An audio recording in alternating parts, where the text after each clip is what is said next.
you're probably getting used. Call 1-888-FREEDOM, visit consumercellular.com/facts or a store near you. Plans include $5 credit for auto pay and e-billing. See site for additional facts. 1 minute, sir. Turn your small business into a connected, secure, modern business. It's how retailers become constantly connecting must-visit shops. Consumercellular.com/facts or a store near you. Plans How include restaurants $5 credit become for auto- reliably up and running neighborhood favorites. How healthcare offices become the data-protecting caregivers that we all depend on. And how wealth management firms become cyber-securing guardians of your information. With reliable connectivity, enhanced cybersecurity, and Wi-Fi backup, your business can stay connected and get threat-ready with Comcast Business, powering possibilities. Get started with our reliable business internet. Plus, stay connected when you add Wi-Fi backup for just $35 a month. And ask about a $500 prepaid card on a qualifying gig bundle. Call today. Restrictions apply. Wireless Connect requires business internet for additional monthly charge. Taxes and Here we go. prepaid card offer ends 11/16/25.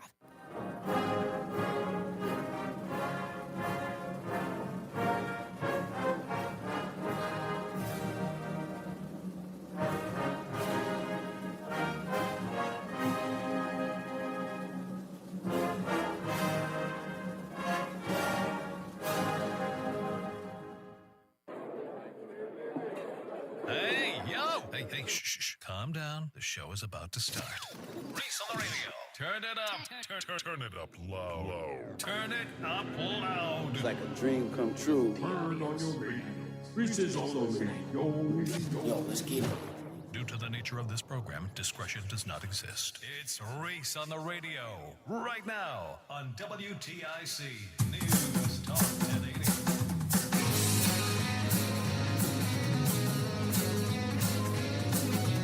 Hey, is it Monday? I've been waiting for you. So let's get it popping. How y'all doing out there? You know what time it is. It's Reese on the radio on WTIC News Talk 1080. I hope everybody had a wonderful weekend. Mine was quiet. I drove to places. I entertained the family by driving out to a small little town, walked around, got the Smiths t-shirt I was looking for. I'm so glad to have this. For those of you who do not know the group, the Smiths, I'm sure this is Connecticut. There's no way you don't know them. Headed by none other than Morrissey. I've been singing Morrissey like ever since I put it on. I've been singing How Soon Is Now. I can't stop it as soon as I put it on. And I feel great because I feel like I would have felt as a teenager if I could have afforded a Smiths t-shirt. It's weird because I had to wait until I was an adult to do all the things I wanted to do as a kid. You know, I grew up in Run DMC town, Hollis, Queens. And growing up in Hollis, Queens, every kid wore a pair of shell-toe Adidas. But we couldn't afford a pair. And when I got old enough, I think I was 35, I bought my first pair. And they had, come back into popularity roughly about the time I was 35. And I remember a guy at a store looking at me. He was like, "Hey, you got the nice shell-toe Adidas, man." I said, "Yeah, man." It was so great that those things are popular. How do they feel? And I went, "My feet are killing me."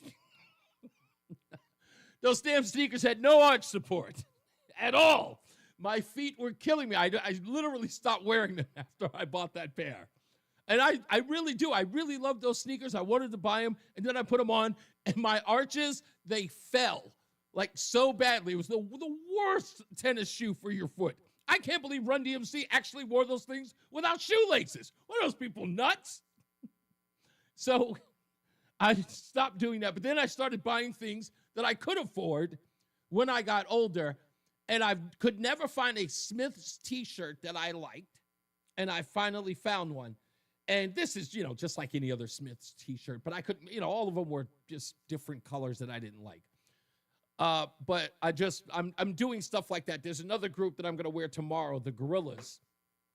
I love them too. I found a shirt of them at Spencer's, of all places. And I don't like to go to those shops. Are you made to go in them? Joey's hanging out with us today. How you doing, Joey? We're good. We're good. I got a pair of two-tone Adidas shell toes, half baby blue, half brown. Whoa, what? That's a weird color. Yeah, they do not fit. I have outgrown them, but damn it, I still have them. So wait a minute. So you're talking about the Adidas stripes are brown and blue? No, the stripes are white. Half Okay. the shoe is light blue and half the shoe is brown. Okay, so is this commemorating a particular team of some sort, or No, they were just some like custom one-offs. Oh, yeah. Oh, that's weird. I'll take a picture and send it to you. Please do. I totally. I'm not wearing them now, but... Okay, no. Yeah, they're probably not good for your feet. Oh gosh, no, they're the most uncomfortable shoe man has ever created. They're Rank not right up there with Crocs. Well, Crocs. It's funny because I rode my bike with a pair of Crocs to the store the other day, and then afterwards I was saying to myself, that had to be the most dangerous thing I've ever done in my life. Was wear a pair of Crocs on a bicycle. Yeah, you're asking for trouble. Yeah, exactly. So again, this is as you're an adult and and it's weird because I'll tell you this. So when I'm out with my wife, who will in a sitting look at a dress in the store, and this happened the last time we were in this town. She'll look at a dress in the store and then she'll put it on and it'll look great on her. And I asked the woman, how much was it? She says $250. Of course, because I didn't want to be embarrassed behind, that price tag, and we were talking to the owner when she put it on, I just went, yeah, go ahead, honey, wrap it up. It's a no problem. I'm just going to have to buy it. This T-shirt cost me $23. When the guy rang it up, Joey, this is my exact words. I don't know if I could justify this cost.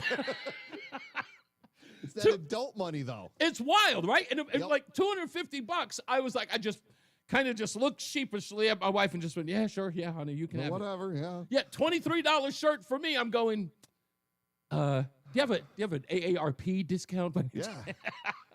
So sure enough, I mean, I got the shirt, but my wife tries to encourage me. She's like, honey, it's $23. You'll buy me something that's like $150. I asked you, you can't even buy yourself a $23 thing. And I'm like, I don't know why, but it is clearly. You're like rationalized. I'm like, that's like 4 Biggie bags at Wendy's. Exactly. And I'll tell you, I know what it is. My mother's conditioning as a child.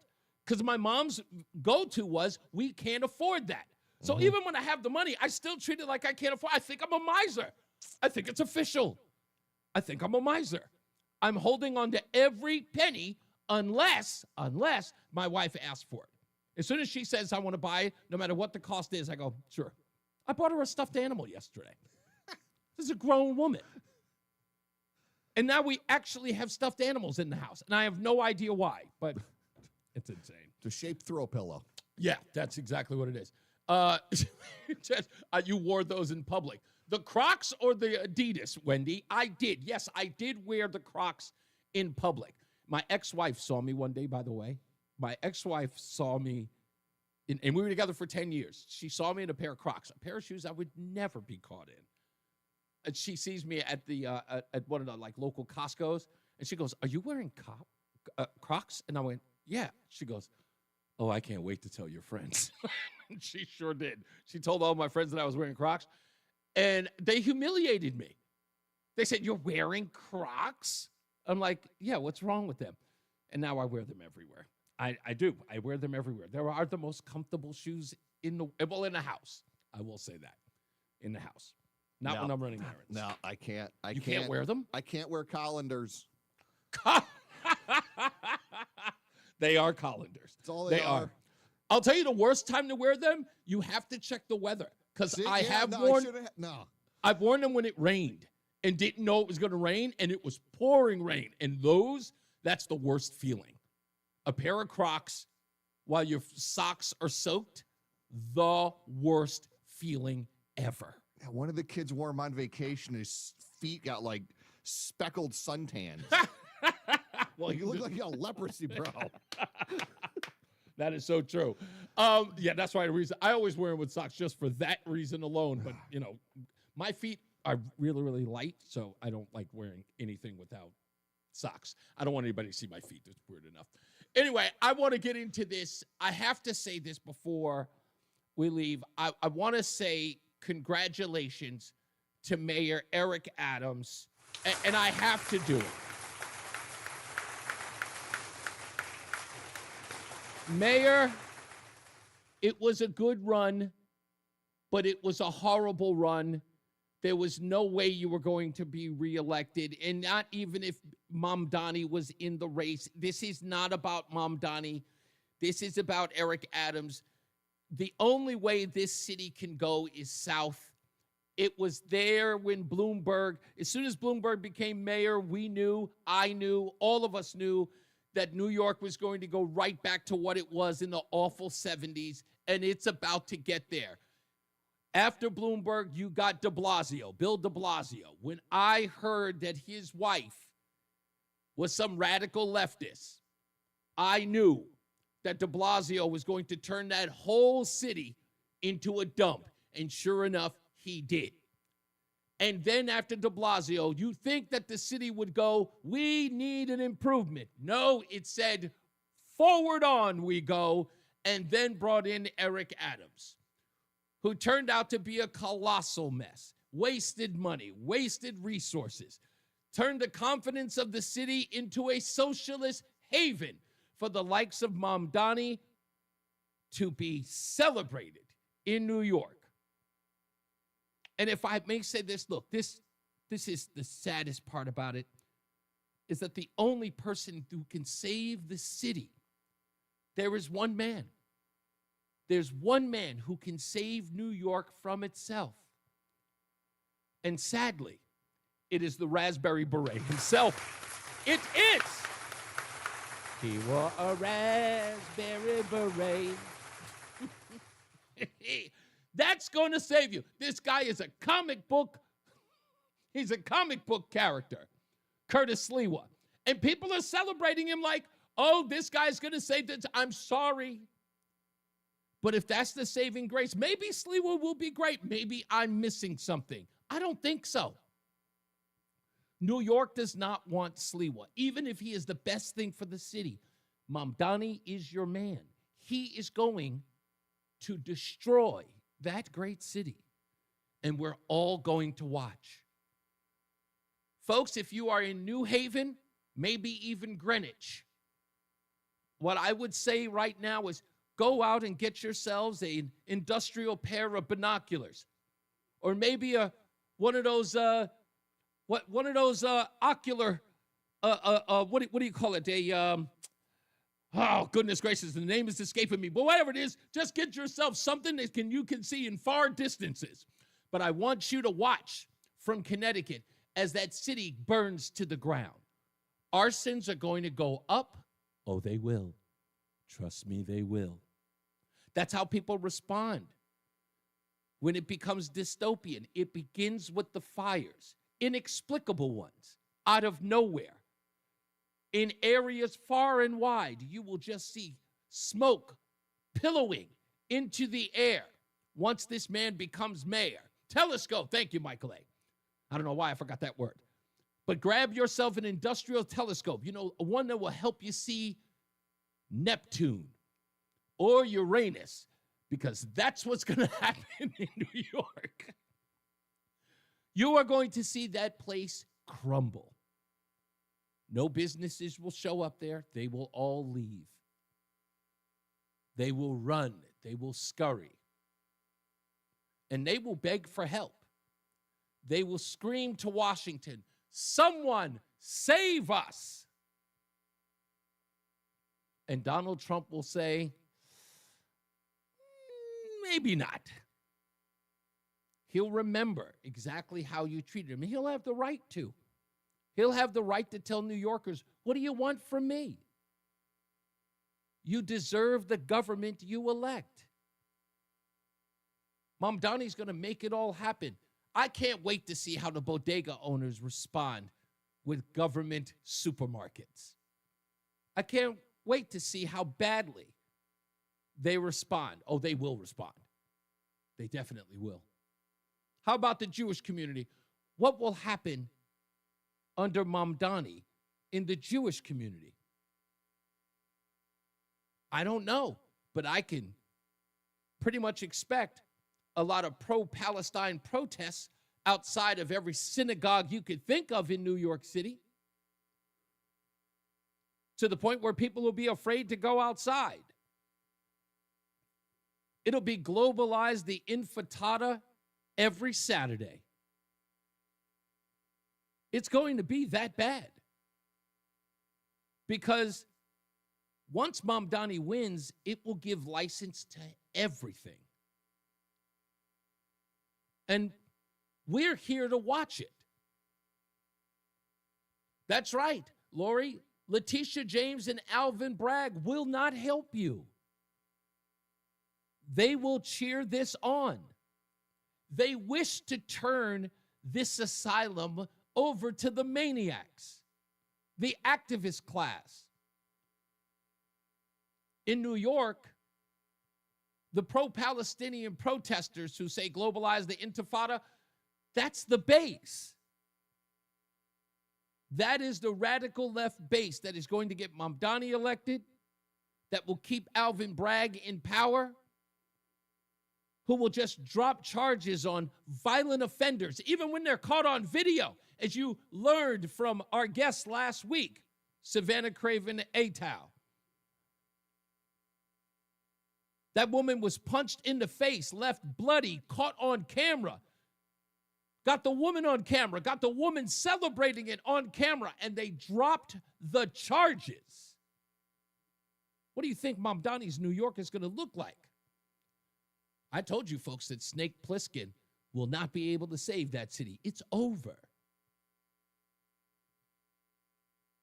One of my good friends told me, "You're never going back to New York?" I said, "Never." "Really? It's your home." "Not anymore. Not anymore." I was done with that place in 2012. And I'm not looking back. You can't. It's only going to get worse.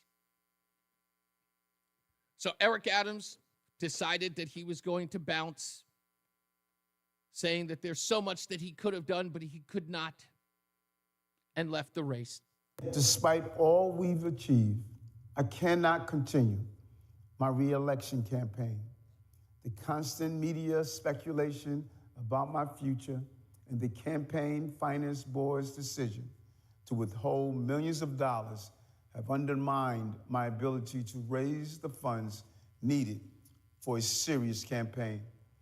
I hope that over time, New Yorkers will see this city thrive under our leadership, and the policies we put in place should be continued and expanded.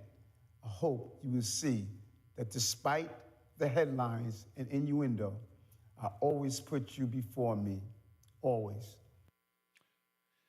Yeah, a lot of good that did. I feel bad. I do. Michael A. asks, should the gay community be concerned? I don't think so. I really don't think so. Mamdani needs them as an ally. This is not like,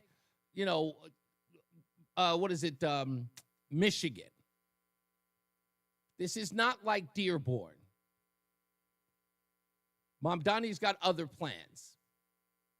And they're definitely, the gay community, they'll support him. They'll continue to. He's not going to go after that. That's his base. He's never going to go after them.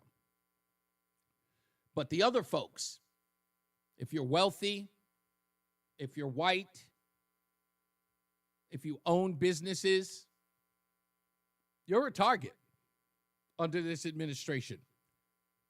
Mamdani represents something that a lot of people are ignoring. And for them, it's retribution. The objective for Mamdani supporters is to go after the people they believe have aggrieved them. Banks, businesses, industry, captains of industry. New York hates the opulence that it is. I mean, they literally resent it. I say that as somebody who comes from that town, and that's the way people view it. They view New York City as the mecca of capitalism. And if you have a bunch of supporters who are against capitalism, Mamdani is your guy. Mamdani has pretty much expressed to you that it's not fair for them to have all of that wealth and you have nothing. And he is going to be the wrecking ball for that. As I tried to explain to the boy this weekend, these ideas are not new. And these ideas never work. And unfortunately, like a petulant child, New Yorkers are going to have to learn. but they're also going to have to suffer to do so. When we come back, we'll talk about the future of New York. We'll also talk about the stupidest thing I read today. And you are about to watch gun confiscations in real time from our neighbors to the north. We'll talk about all that, much, much more, plus your phone calls at 860-522-WTIC. It's Reese on the Radio. If you have You're clear. or are in debt to the IRS, this is important news. The IRS just rolled out a new program to help struggling taxpayers more easily resolve their tax problems. It's called the Taxpayer Relief Initiative, and it opens up powerful new options for people looking to get back on the right track with the IRS. And no one knows this program like the professionals at Optima Tax Relief, America's most trusted tax resolution company. They've resolved over $1 billion in tax debt for their clients and have the expertise and experience to help you. One easy call to Optima can start the process, helping to put an end to your worries of wage garnishment, asset seizure, and other aggressive IRS actions. Make today the beginning of your fresh start with the IRS. Call the experts at Optima Tax Relief now for your free confidential consultation. Call 800-354-2840. 800-354-2840. 800-354-2840. Optima Tax Relief. Some restrictions apply. For complete details, please visit OptimaTaxRelief.com. So my mother is thinking of switching from Verizon to Pure Talk, but she's worried the deal sounds too good to be true. Michael, she said, how can those Pure Talk people offer me the same basic service as Verizon for so much less money? I said, Ma, go ask Google how much Verizon spends on advertising and promotions. A few seconds later, my mother said, oh my goodness, $12 billion a year? That must be a typo. I'll tell you what I told my mom. It's not a typo. Verizon spends $12 billion a year on advertising and promotions, and their customers are paying for it. Well, Pure Talk doesn't spend that kind of money on commercials. Trust me, I would know. That's why they can offer you and my mother unlimited talk, text, and plenty of data on a crazy fast 5G network for just $25 a month. And if you're a business owner, you could really save a fortune. Dial pound 250, say the words Mike Rowe, and you'll get an additional 50% off your first month. That's pound 250 Mike Rowe. Pure Talk. Everything you need and nothing you don't. Hennion and Walsh was made for people like you. People who understand the value of experienced, highly skilled professionals. That's why you'll have access to a team of specialists to help you invest for the life you want. Why? You've earned it. We're Hennion and Walsh, and a team built around you. Get a second opinion. Call 800-279-5279 or find us online. Investing involves risk, including the possible loss of principal. Advisory services provided by Hennion & Walsh Asset Management. Securities offered by Hennion & Walsh Inc. Member FINRA SIPC. And now, a WTIC news update.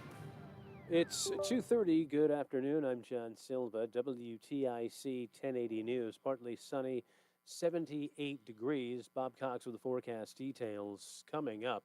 Hartford police say 6 people were shot, 2 fatally, in the capital city over the weekend. 2 of the shootings occurred at nightclubs. Police officials say in both cases a personal dispute preceded those shootings. The homicides were the 9th and 10th of the year. There have been 60 non-fatal firearm assaults this year, 2 more than at this point a year ago. Police do say there's been an overall decrease in the number of shootings the last 2 years. Crews in Waterbury working to once and for all cap that water main that broke on Huntington Street nearly a week ago. The parts arrived over the weekend. The water will be shut off for several hours so they can finish the job on that 130-year-old main.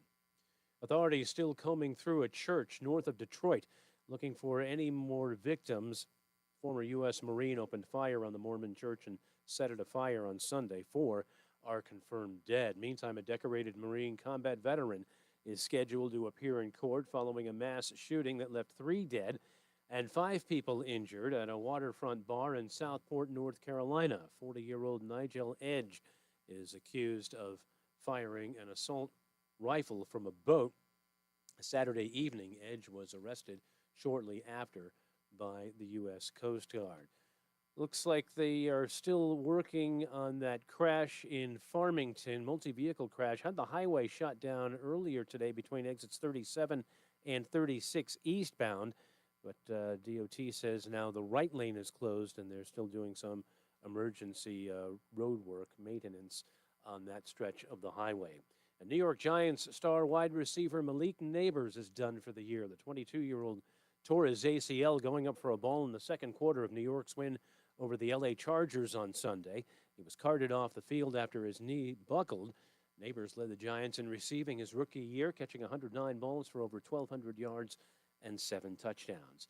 WTIC News Time 2:32. In addition to the Farmington situation, Meriden, northbound side of 91 between exits 15 and 16. We've got the right lane closed due to a crash there.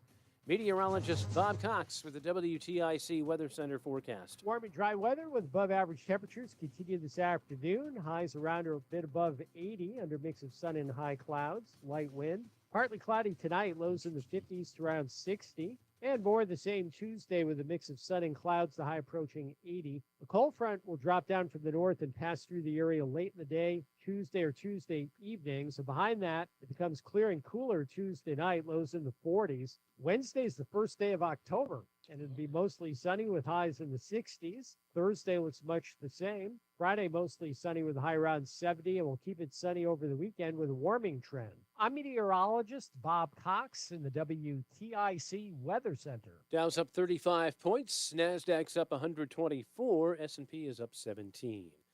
I'm John Silva, WTIC 1080 News. If you're drowning in IRS debt and can't afford to pay, then you need to take advantage of special IRS tax programs that are available and free yourself from IRS collection efforts once and for all. Due to the financial hardship consumers are facing throughout the country, the Internal Revenue Service has made it easier to settle delinquent tax problems. An open phone line has been established by Community Tax for consumers to call and see if they qualify. Take down this number or store it in your cell phone, but call the Community Tax Helpline at 800-642-3615. If you owe back taxes to the IRS and cannot afford to pay them back, or even if you have years of unfiled tax returns, there's no need to fear anymore. But you have to call the Community Tax Helpline today at 800-642-3615 for the help that you need. Don't take on the IRS alone. They can attack your wages, savings, pension, home, and even your Social Security check. Call 800-642-3615 for your free consultation and to see if you qualify. That's 800-642-3615.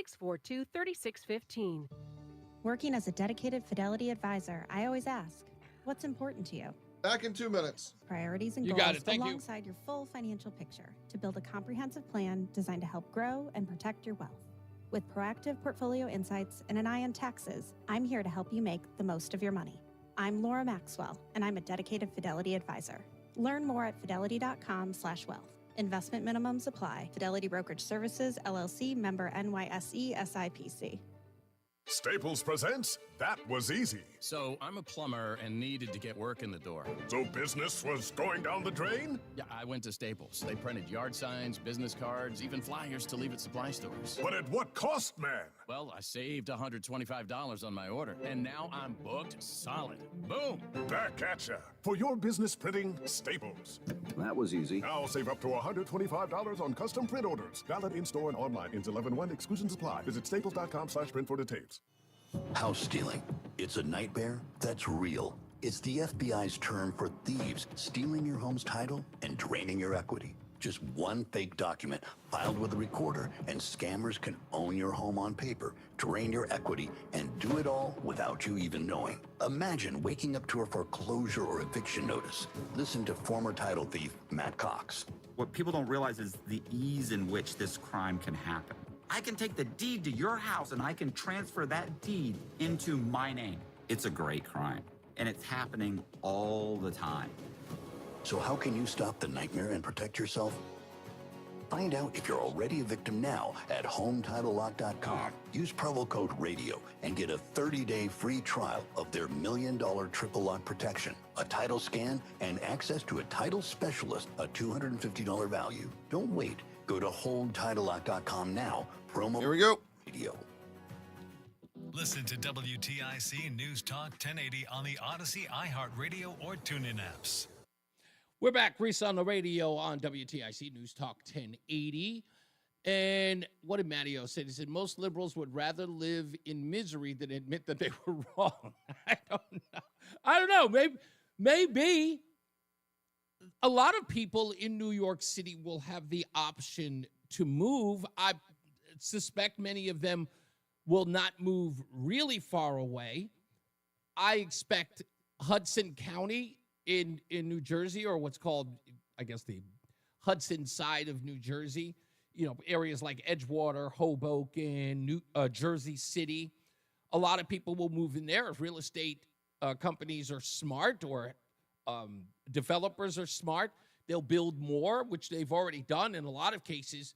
On that, when I lived there back in 2005, there was an incredible amount of construction of, tall skyscraper apartments that were along the Hudson River and Edgewater. And that primarily was because of the affordability in New York, which has gone through the roof. I look at some of the prices there, and doesn't make any sense to me, because if you try really, really hard to live there, I know that living in New York is about being stubborn. And what I mean by being stubborn is if you've got an active lifestyle in New York, you can justify paying the rents there.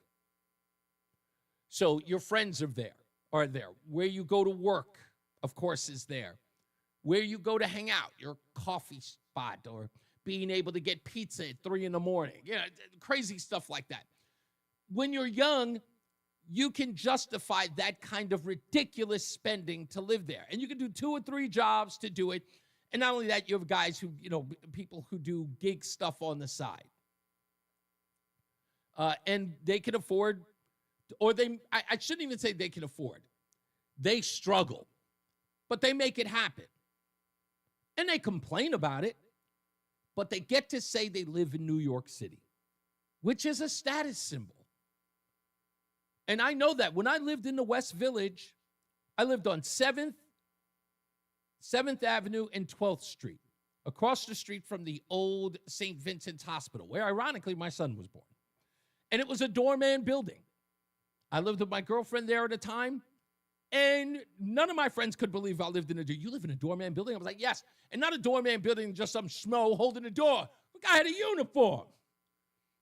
It's a guy we had to give Christmas bonuses to. It was legit. It was the real deal.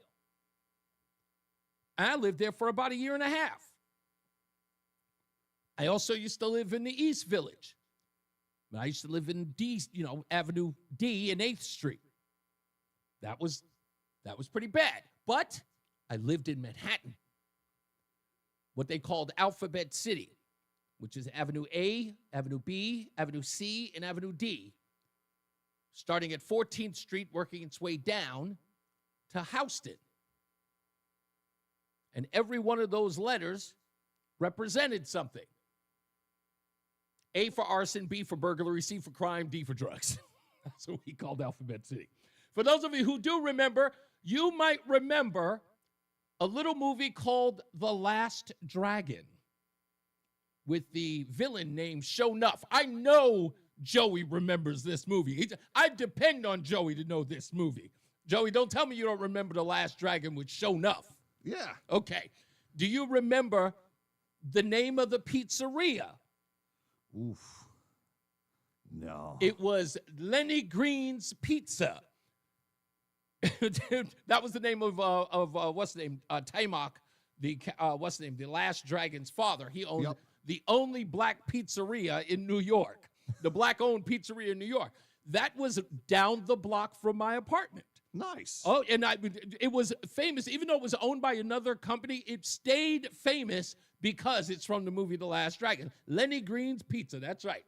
And it's a staple there, but it was probably one of the most violent neighborhoods that I knew of. Like, it was a lot of gang activity from the Latin Kings to everybody else. But you lived there because, simple and plain, you were in New York. You would live, and we had plenty of, as what we called yuppies. Do they still use that term, by the way? Probably. Okay. Yeah. We had a lot of yuppies who lived like a block away from some of the most dangerous neighborhoods. A lot of hippies, too. But they lived in the neighborhood. So it was a nice mix of very heavy Latino, Puerto Rican in particular, and Dominicans. And then you had, these hippie white folks who, rockers and hippies and poetry readers and all that other stuff. And then, we had a black community who kind of spattered around here and there. But it was a big mix. But everybody knew that the neighborhood was violent. But why did they live there knowing it was that violent? Because it was New York. You get to say, I live in the most popular city in the world, and people are willing to do that. But the affordability is going to be something that people cannot sustain. When you have a 2-bedroom apartment at the rate of, and we're talking about a bedroom, folks, that is like the size, if I were to say best, 10 by 15 feet. Dang. Okay, yes, okay, so you know what I'm talking about. 10 by 15 feet, a bedroom. And you know that a 2-bedroom is going to cost you upwards of $35,000 to $4,000 in a bad neighborhood a month. Okay? Good paying salaries make at best about, I would say, roughly about $75,000 a month. A reasonable family. You can't live in New York making that kind of money. And if you do have gig work, or you're working at like the McDonald's, or you're working at some other, let's say small industry, you're not going to be pulling in that kind of money. So people have to stay there. But what will happen is those people who cannot live in New York City in the Lower East Side or Greenwich Village or the East Village will eventually go to Jersey or go to Astoria, Queens, or go to the outskirts of the East River on the Queens side. Those places aren't far better as far as, affordability is concerned. Some of those prices are almost on par with Manhattan rates. Why? Because it's by the water and you can see the city from them. But you'll go further and further out. You'll go from 30 minutes to your job to about 45, maybe even an hour. But that's the only choice you have. And when this guy starts talking about affordability, who is he going to make it affordable for? It won't be you. It won't be the average schmo. He's going to make that place affordable to those. How am I going to put this? This is going to be so mean. He's going to make it affordable for people under normal circumstances won't matter or haven't. But he's going to make them matter. He's going to make them the voting base. And you know exactly who that is.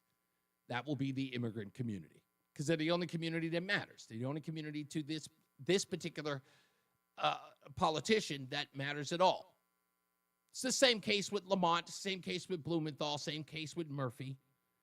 They are the most important constituents. When these guys talk about affordability, when these guys are talking about how we can make Connecticut affordable, when they talk about how can we get more housing in the state, it is not for the working poor in Connecticut.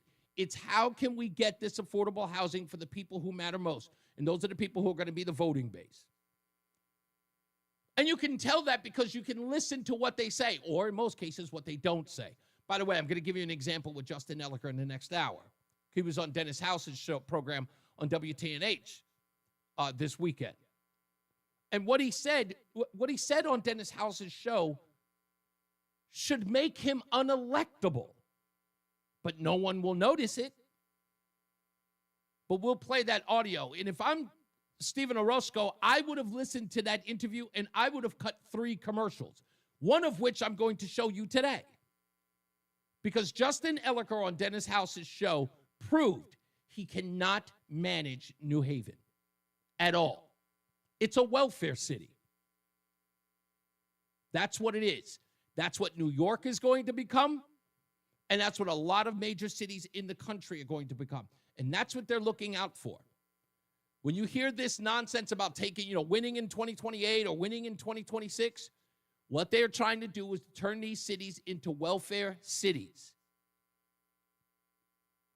And they will use the federal government to fund it. They know exactly what they're doing.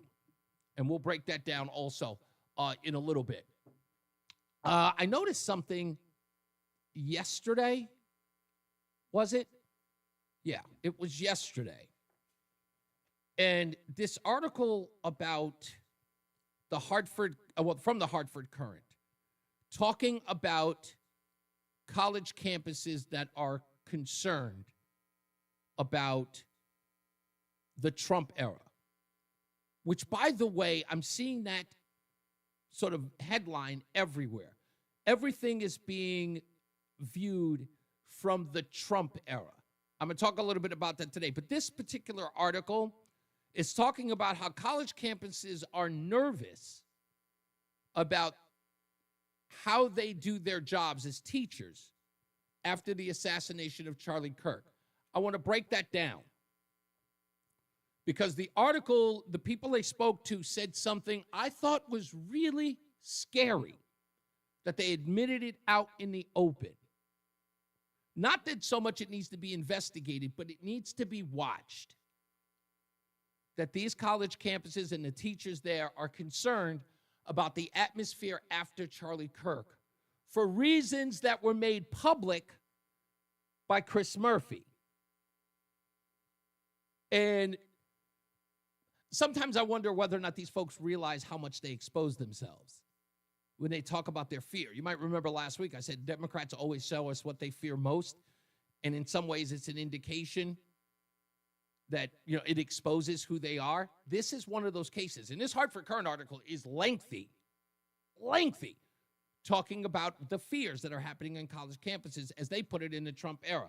There's also another article in the Trump era about how Donald Trump is coming at odds with the WNBA. If you didn't know this, I don't blame you. I didn't know anything about this either. But apparently, Donald Trump is coming for the WNBA. And if I may say so myself, I applaud it. What does he have planned?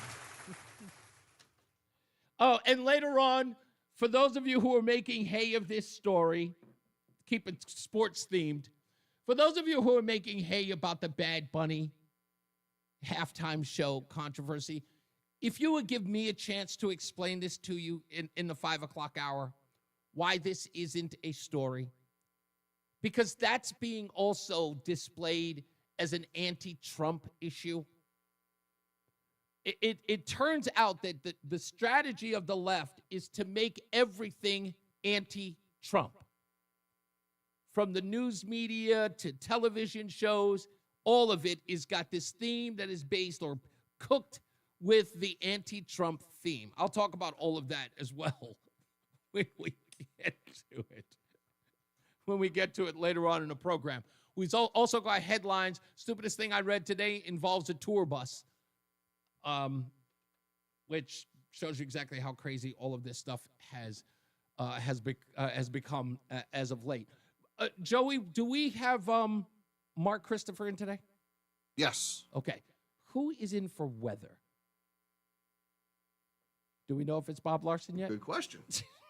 Because I like to give these guys some props, but I know it's been like Bob Larson's in some days, and then some other guys are in this day, and I don't know who's in where, and I don't want to not mention them. So I don't think we got a list this week. So I want to give them their props. I think it's Bob. It is Bob Larson. Okay, good. All right, so we got our regular troops in today. All right, we'll take a break. We'll come back. We'll get this up. If you want to give a call, please pick up the phones. You know what they is, 860-522-WTIC.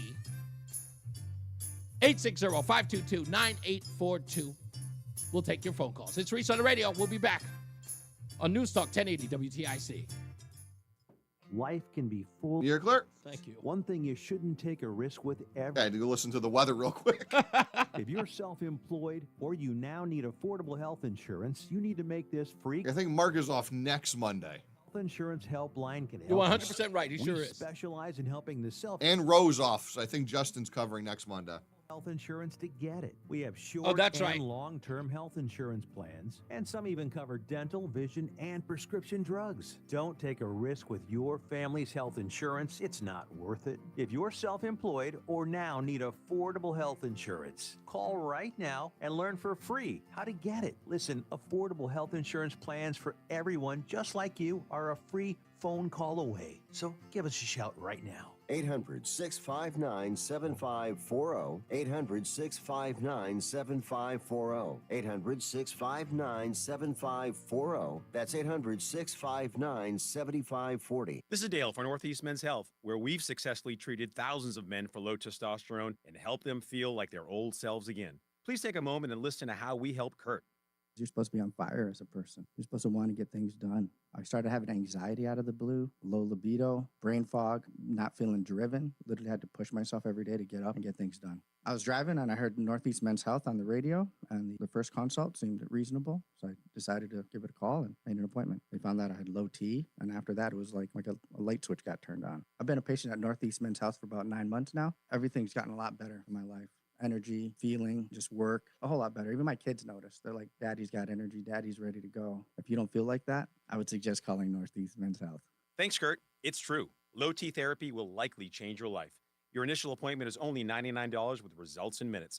And if you start on testosterone the day of your appointment, your visit is free. Call today, 800-930-5956, or go to northeastmenshealth.com. Attention taxpayers. If you owe $5,000 or more and have missed another tax deadline, you're officially on the IRS's radar. The IRS has resumed aggressive collections. That means wage garnishment. 1 minute. Levies, even seizures of your home, car, or retirement accounts. If you owe $5,000 or more and missed the deadline, you're stacking new debt on top of what you already owe. Call Priority Tax Relief now. Their experts fight back fast and are saving their clients millions in tax debt every month. I owed over $50,000, and they settled it for pennies on the dollar. These guys are as legit as they come. After speaking on my behalf with the IRS, my entire debt of $25,000 will be eliminated. Whether you've received collection letters or you're already facing liens and garnishments, call for your free consultation. There are no upfront fees. Priority Tax Relief. Let's make your taxes our priority. Call 800-406-1584. 800-406-1584. 800-406-1584. All right, here we go. Yes, sir. Looking to beat the traffic before you drive? Eat out at 59, sir. See NewsTalk 1080 at work for the latest weather and traffic updates to help you get home safe and on time. Just go to WTIC.com and listen on your desktop or laptop today. All right, we're back. It's Reese on the Radio on WTIC News Talk 1080. You got plenty of news and plenty of views coming up. We got headlines with the stupidest thing I've read today. We'll talk about Justin Elliker. We'll talk about the Canadian buyback program that's going to turn into a criminal act very soon. Understanding the Bad Bunny controversy, which a lot of people are flipping out about. It's nothing. It really is nothing, and sadly, it's become a controversy where I think out of desperation. We'll talk about that as well. We've got two great stories that I want to get into. One that was brought to my attention last weekend about Windsor High School. I'll talk about that a little bit because someone may have gotten ahead of their skis on the Windsor High School story under the impression that I was going to be covering that story. I'll break that down for you. And so what was brought to my attention and what I've learned so far, because as this show always does, we like to investigate stories before we start talking about them. So we'll give you an update on that if you haven't heard about it. Let's go to the phones real quick. Bill is in Granby. How are you, sir? Doing well, Reese. Love your program. Thank you, sir. Second time calling in. Hey, I wanted to talk about what you mentioned about the concern that the universities have. I didn't hear what our esteemed moron, Mr. Murphy, had to say about that. Well, he didn't say anything about it, but what he is deeming that Chris Murphy was on Morning Joke and was suggesting that we don't need to tone down the rhetoric against ICE because that wasn't radicalizing anyone. But he said what Donald Trump is trying to do and the Trump administration is doing is using the Charlie Kirk assassination as a means to tamp down dissent and public ridicule of the Trump administration. The article, and the reason why I say this sounds very much like this article about the colleges, is that the colleges and universities are now expressing concern about what they're teaching students in the classroom and whether or not that'll be under threat. Here's what they lay out, and it's a real simple breakdown, is that they believe that if they discuss something in their college courses that go against truth and facts, that with the sort of emergence of Kirk-like individuals, they will challenge what's going on in the classrooms, and if not, 100%, and alert, 100%. Exactly, they will alert the proper folks to say, look at what they're teaching inside the school. So in essence, what they say in this article and what they're exposing in this article is that they run the fear of being exposed for telling people propaganda or selling propaganda inside those classrooms. Yes, 100%. And worse, and it's worse for them because the Charlie Kirk-minded conservatives that have gone along, they've kept their mouths shut in class just to get grades. They're not going to do that anymore. And they've got the facts and circumstances and data on their side. They will crush these professors and make them look like morons in the classroom, which That's is right. even worse because that is unsustainable. You cannot continue to be a moron in a classroom of informed individuals. And you know what? That's the whole, and I read that article 3 times to try to understand why was there a concern if more and more people were challenging the orthodoxy inside the intelligentsia. That would be, like, we're talking about where what the college was always supposed to be was an exchange of ideas, which is what Charlie Kirk brought to the universities. Now, because of his assassination, they're fearful that more kids are going to stand up for themselves and say, that's a lie. 100%. That's going to happen. And, I had master's classes, and I had a labor relations class, and our professor was a very liberal guy, and he was a member of the NLRB. And so when he taught labor relations, I was consistently challenging him. Now, I'm a pro-labor guy. Right. I'm a conservative, but I understand the role that labor played. I'm a big Teddy Roosevelt guy, so I have a very balanced approach of the beneficial things that organized labor have done. Right. But when he got to the NLRB, I challenged his entire premise because all taxpayers have to pay to fund the NLRB, but only unions get to use it. Only members of unions get to use that entire body. Interesting. And so I told him that, I want to carve out from my taxes because I'm in the private sector.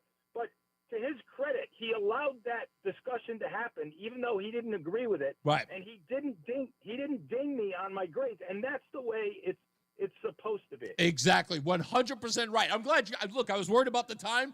Thank you, Bill. That was absolutely a perfect dissertation, my friend. I appreciate you. All right. Thank you. You got it, man. All right, we got to take a break. We'll come back. More news, more views. We got headlines coming up with the stupidest thing I read today. If you haven't heard it, we'll break it down for you. It involves a tour bus when we return. It's Reese on the Radio on WTIC NewsTalk 1080. You're listening to Leaf Filter Radio, and the guru of gutter protection himself, Chris Coonahan, is here to take your most pressing leaf-related questions. Hey, everybody, Chris here. I understand we have Ron on the line. Ron, where are you calling from? Uh-oh. Ron, are you calling from a ladder? Well, I was. I wanted to ask Chris what I need to do to get my gutters ready to have leaf filter installed. Oh, Ron, you don't have to do anything. A Leaf Filter Trusted Pro will come out and clean out your gutters, realign and seal your gutters, and install Leaf Filter, America's #1 gutter protection system. So I didn't need to get on this ladder? Ron, Leaf Filter Trusted Pros are in your neighborhood and ready to help. Just visit leaffilter.com/deal to schedule your free gutter inspection and get up to 30% off. Thank goodness. What was that site? To get this special radio offer, go to leaffilter.com/deal for your free gutter inspection today and get up to 30% off. That's leaffilter.com/deal for up to 30% off. leaffilter.com/deal. See representative for warranty details. WTIC is celebrating 100 years on the air and 100 years of serving Connecticut. This is WTIC and WTIC FM HD2 Hartford, an Odyssey station. 3 o'clock, Hartford temperature 78 degrees. Good afternoon. I'm John Silva. WTIC 1080 News. President Trump and Israeli Prime Minister Benjamin Netanyahu are holding a joint news conference. They met at the White House to discuss a peace deal in Gaza. So this is a big day, a beautiful day, potentially one of the great days ever in civilization. Things that have been going on for hundreds of years and thousands of years. At least we're at a minimum very, very close, and I think we're beyond very close. And Netanyahu just a short time ago said he supports the president's plan. 2 people are dead following a series of shootings in the capital city over the weekend. WTIC's Morgan Cunningham reports. Hartford police say a shooting at the People's Ballroom on Main Street just before midnight early Sunday took the life of 20-year-old Isaiah Akin Molina. He died at a local hospital. Later Sunday night, a double shooting around 9 p.m. on Brook Street led police to 43-year-old Dwight Watson, who was found injured at the scene. He died at a local hospital as well. A second victim in that Brook Street shooting went to a local hospital on his own for treatment of non-life-threatening injuries. At least 2 other shootings were reported during daytime hours Sunday, with no serious injuries reported. All of those shootings are under investigation. There's no word of any suspects or arrests in any of the cases. Morgan Cunningham, WTIC 1080. Law enforcement officials looking into the deadly attack at a Mormon church in Grand Blanc, Michigan, say that everyone has now been accounted for and the death toll has not gone up. 4 victims are dead, 8 others were injured after a gunman opened fire during Sunday morning worship service, then set the building on fire. Lana Zach is in Grand Blanc. Investigators are searching through the debris of the Church of Jesus Christ of Latter-day Saints in Grand Blanc, Michigan. We still are in the process of clearing out that church, but at this time, everyone is accounted for. Police say the gunman rammed a vehicle into the church, then opened fire on hundreds of worshipers before setting the building on fire. Investigators say the shooter graduated from a nearby high school, served in the Marines from 2004 to 2008 in Iraq. An attorney for a 22-year-old man charged in the killing of Charlie Kirk has asked a judge for more time to review the large amount of evidence in the case before deciding if the defense will seek a preliminary hearing. Prosecutors have charged Tyler Robinson with aggravated murder and plan to seek the death penalty. A preliminary hearing would determine if there's enough evidence against him to go forward with a trial. A brief hearing held today in Provo was just a few miles from the Utah Valley campus where the September 10th shooting occurred. The judge has set the next hearing for October 30th. Senator Richard Blumenthal says health insurance costs will skyrocket if the Trump administration doesn't agree to extend health care subsidies, which expire at the end of the year. Senate Democrats are asking for that extension in favor of votes for preventing a government shutdown. Right now, Blumenthal says the White House is not negotiating.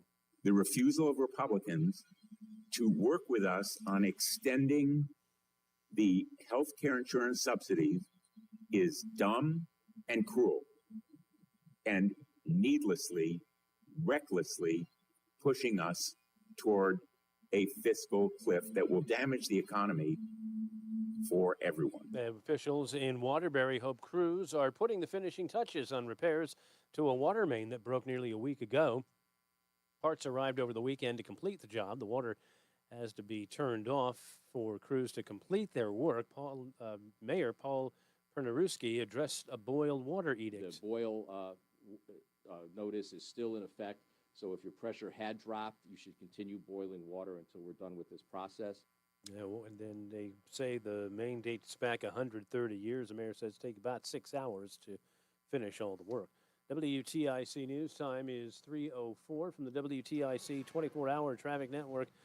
Farmington, we've got emergency road work, maintenance work out on 84 eastbound between exits 37 and 36. Right lane closed. This is all due to an earlier multi-vehicle crash. Here's meteorologist Bob Cox with the WTIC Weather Center forecast. Warm, dry, and pleasant weather continues this afternoon under a mix of sun and high clouds. Temperature up to about 80 or so, low 80s perhaps with enough sun and comfortably low humidity. Light north wind, partly cloudy tonight, lows in the 50s to around 60. Another mix of sun and clouds Tuesday with a Yes, there's a trilateral agreement coming up, Matt. 15 miles an hour out of the northeast. And then cold front goes through late in the day Tuesday. Behind that, it becomes mostly clear and cooler. Tuesday night lows drop into the 40s. Wednesday and Thursday both look mostly sunny with highs in the 60s. Mostly sunny Friday with a high around 70. And at this point, the weekend looks sunny with highs in the 70s Saturday and around 80 Sunday. I'm meteorologist Bob Cox in the WTIC Weather Center. Modest gains on this Monday. On the market side, the Dow up 47 points, the Nasdaq's ahead 96, and the S&P is up 12. For these stories and more, go to WTIC.com. I'm John Silva, WTIC 1080 News. The dog days of summer are fading quickly. Hurry to get this limited-time preseason offer. Call ALO Home Services today and take advantage of their $99 heating system check special. Prevent costly and inconvenient breakdowns backed by a worry-free, no-breakdown guarantee. Call, click, or text today and say hello, ALO, licensed for safety. HIC 628926, P10277688, S10413487, D10401465, S3308 SM3004646, E1185 Chronic pain can be very bossy. What do I mean? It tells you what you can or can't do. Sometimes it even has the audacity to keep you from working. I missed almost 3 weeks of work, and I was no longer able to play tennis. The pain was really debilitating sometimes. I missed Thanksgivings. Abby was ready to put the bossy bad back in her past. And that's when she discovered QC Kinetics and their non-surgical treatments for pain. QC Kinetics is the nation's leader in advanced regenerative medicine with tens of thousands of satisfied patients, people who have experienced real lasting relief without drugs and without surgery. It has just been the most life-changing, amazing experience. Not only life-changing, but career-saving. I get to continue to do the career that I love. I'm playing tennis again. Stop letting that joint pain boss you around. Start with a free consultation at QC Kinetics. Call QC Kinetics, 860-440-PAIN. That's 860-440-PAIN. 860-440-PAIN. Life unfolds in ways you can never quite expect. 1 minute.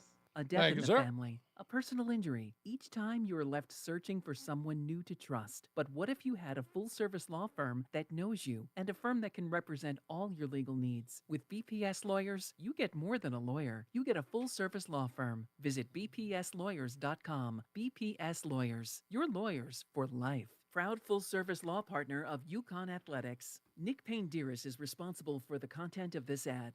I'm Kristen Press. And I'm Tobin Heath. We're World Cup winners, Olympians, and the hosts of the Recap Show. Every week, we sit down with the icons, disruptors, and game changers on the field and beyond it to talk victories, heartbreaks, and everything in between. We've built a space where athletes, change makers, and people creating the future of women's sports can show up and show off as their full, unapologetic selves. Follow and listen to the Recap Show wherever you get your podcasts. Reese on the radio, making sense of the news. Yeah, even when it makes no sense at all. Now on WTIC, News Talk 1080. I am human and I need to be loved just like anybody else does. I know, I don't care. I know the singing is horrible. Garage door openers all across central Connecticut just opened after that. I love that song. I can listen to it all day. I just, in my head, I'm just here. Listen, don't sing. Yeah, no, I'm horrible at it. My voice is just god-awful singing Morrissey. I just can't do it. I can't do his voice at all. I'm just trying. That's all. I thought you would have played it. At least we're not getting hit by any copyright strikes after that. That's true. After that, it was just like, yes, we can't sue him for that. It sounded nothing like it. AI is all confused after that one. What? I guess anyway, actually, any copyright problem, they would actually pay me to stop. It's like, Yeah, probably, yeah. Please just stop him. Stop him. Let's get some news, guys. Oh, man. I'm a mess when it comes to that. Many of you may have seen this video that's gone viral. A woman in Upton, Massachusetts lost her car in a lake after an attempt to protest ICE agents who were arresting an illegal. The woman jumped out of her vehicle, forgetting to put it in park. And as luck would have it, it was all caught on video as it rolled into the lake, stopping her from even protesting. What's so great about the video is while she's sitting there looking at her car begin to submerge into the water, you see the ICE agents grabbing the individual and going right by, unimpeded by this woman who's there calling, I think, AAA or somebody else. But I would love to know if anyone knows how she got the car out or who was able to assist her.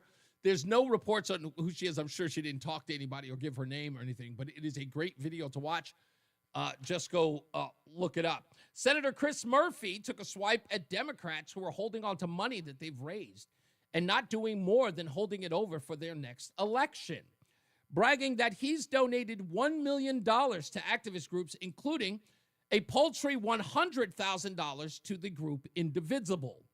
You might know that Indivisible is funded by Open Society, a George Soros-funded anti-conservative activist group, where in 2022, Open Society donated to Indivisible $1.135 million, and in 2023, doubled that, more than doubled it, with $3 million, which maybe would explain Chris Murphy offering them just a paltry $100,000. It doesn't say how much money they've got in 2024 or they've received in 2024 or 2025, but I'm looking into that just to find out. Why would Chris Murphy be giving them $100,000? It seems like they're well funded. But whatever.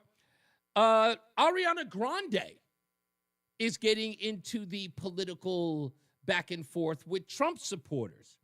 She says that she had a serious question to ask them. And if you want to answer it today on the show, you surely can.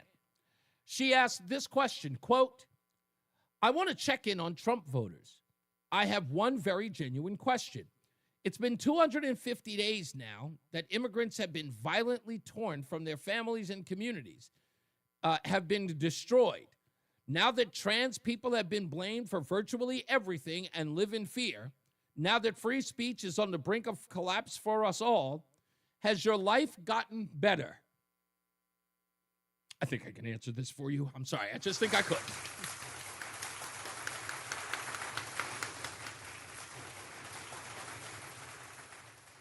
Let me respond to her for you, but if you still want to respond, you can. 860-522-WTIC. Let me start by saying an open letter to the reincarnation of John Benet Ramsey. We're fine. How are you? And now for the stupidest thing I read today. Yes,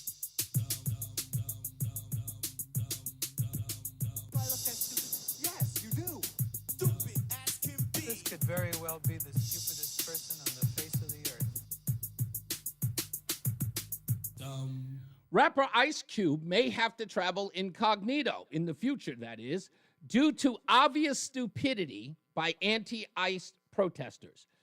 As his tour bus, or one of his tour buses, was in Portland, Oregon, Antifa protesters took the words Ice Cube as some sort of subdivision of ICE enforcement and torched the tour bus.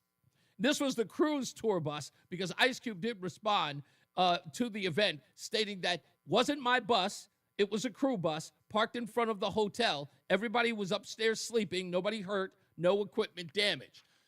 We did get further reports that it was only exterior damage to the bus. They put fans, I guess, inside the bus to get all of the fumes or the smoke that was inside the bus. I think they're going to continue to use the bus.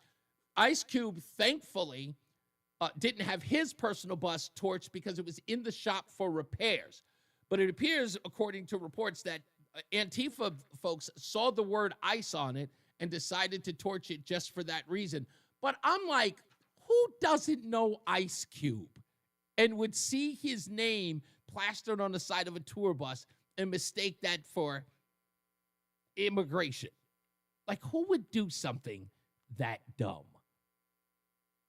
And you know, it's almost like punishing him for daring to have the word ICE in his name. I mean, or they're just I mean, would they think that they would be picking up illegals in a tour bus? like, I don't know. That's I know one thing Ice Cube didn't say today then. What's that? I gotta say it was a good day. Yeah, it was not a good day for his tour bus. Definitely not.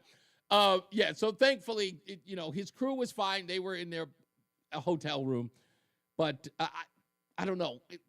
Just get the hell out of Portland. I wouldn't go there right now. It looks like there's going to be some National Guard that's going to be, or at least the military that's going to go to this one section where ICE agents or ICE facilities are being attacked.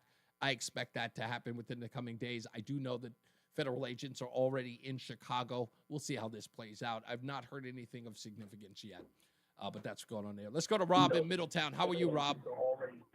Rob, you're probably going to have to turn me down, Robbie. Maybe Robbie doesn't know that he's on yet.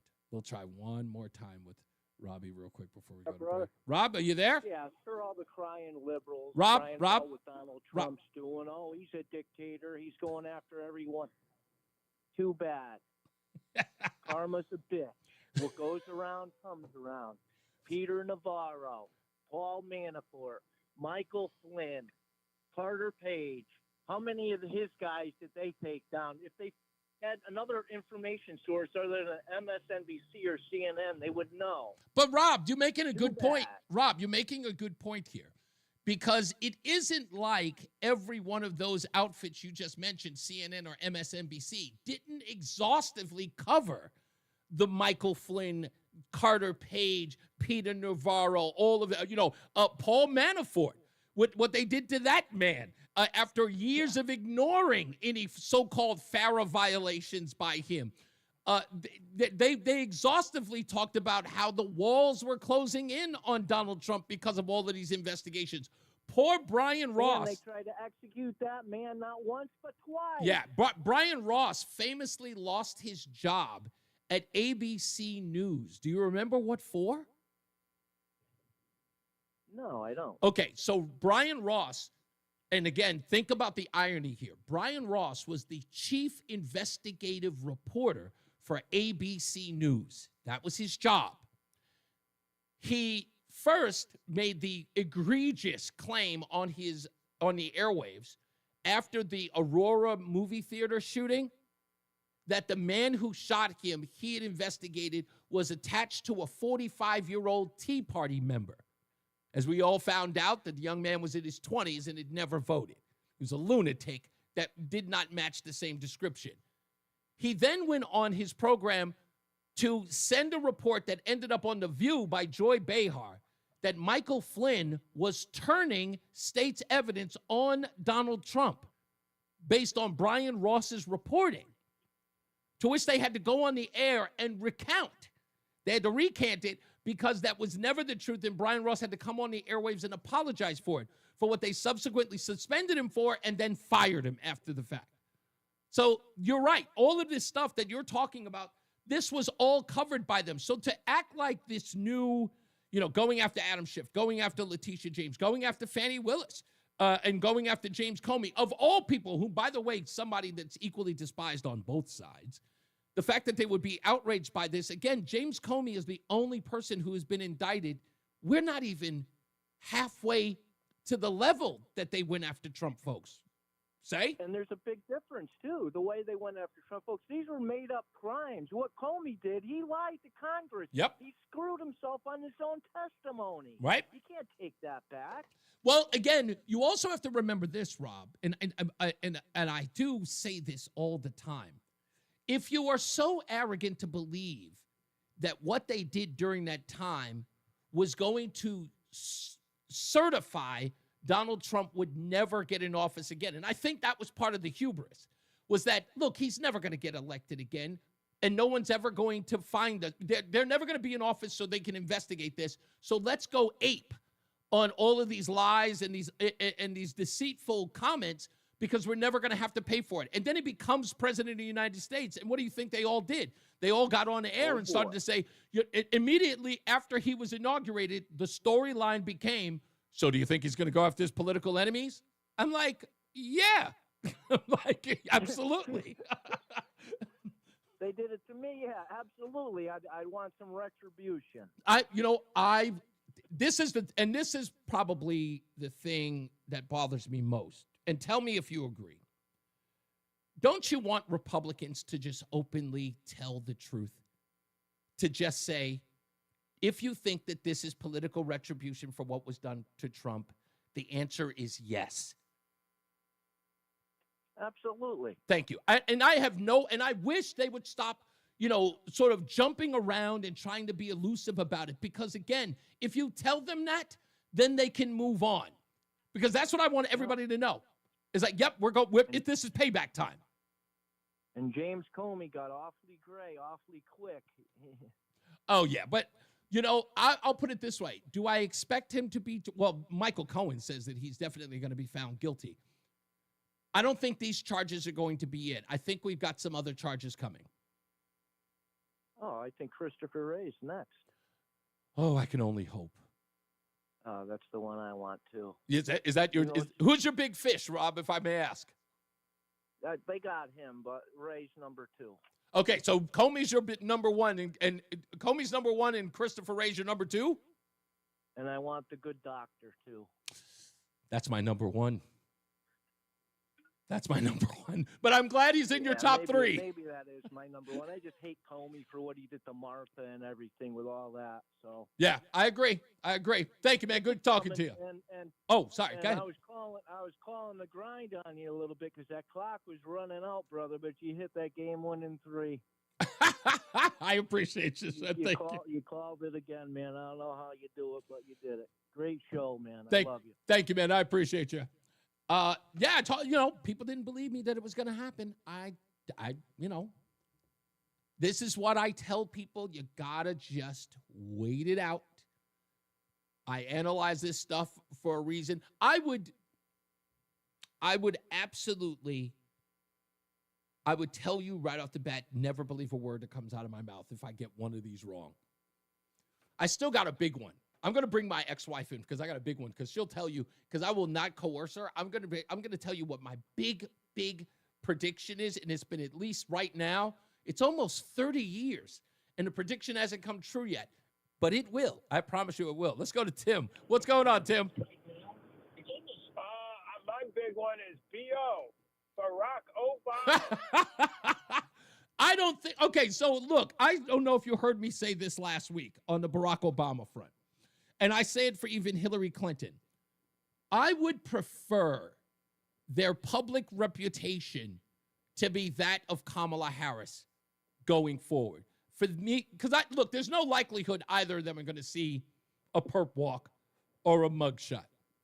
But I do want. So sure, that's treason what he did. He was operating behind the scenes, undermining one administration. Then the second time he was undermining Biden's administration. And then the third time he was trying to undermine yet again. He's still trying to manipulate from behind the scenes.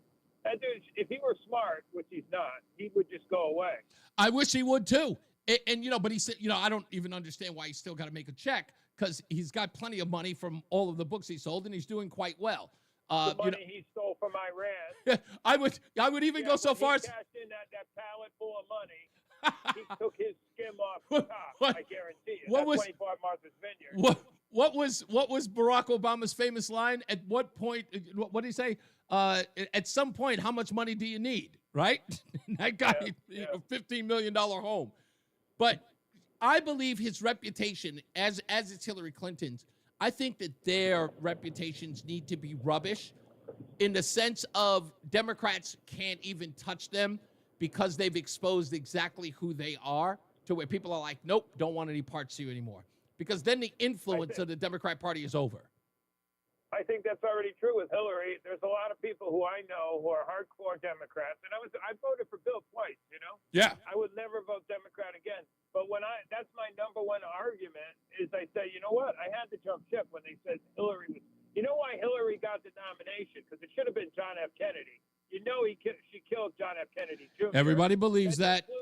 Everybody believes that. Back and forth from Martha's Vineyard to Provincetown Airport thousands of times. And I know people who work at the airport, and they said that guy was an established, an experienced pilot.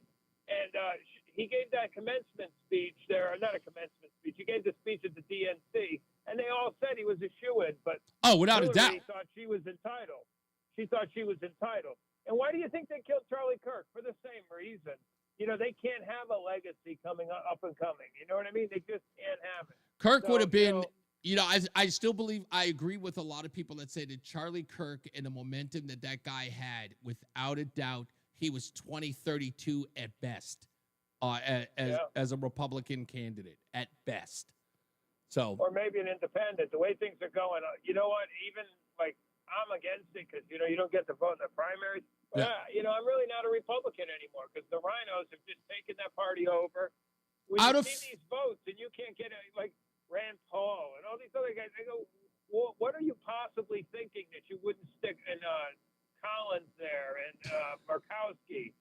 We got to get rid of these people. It's funny. Did you hear Murkowski is now talking about switching parties? Oh, yeah. Well, not surprising. She's been an undercover Democrat the whole time.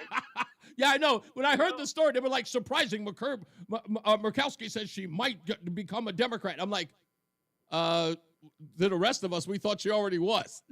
Yeah.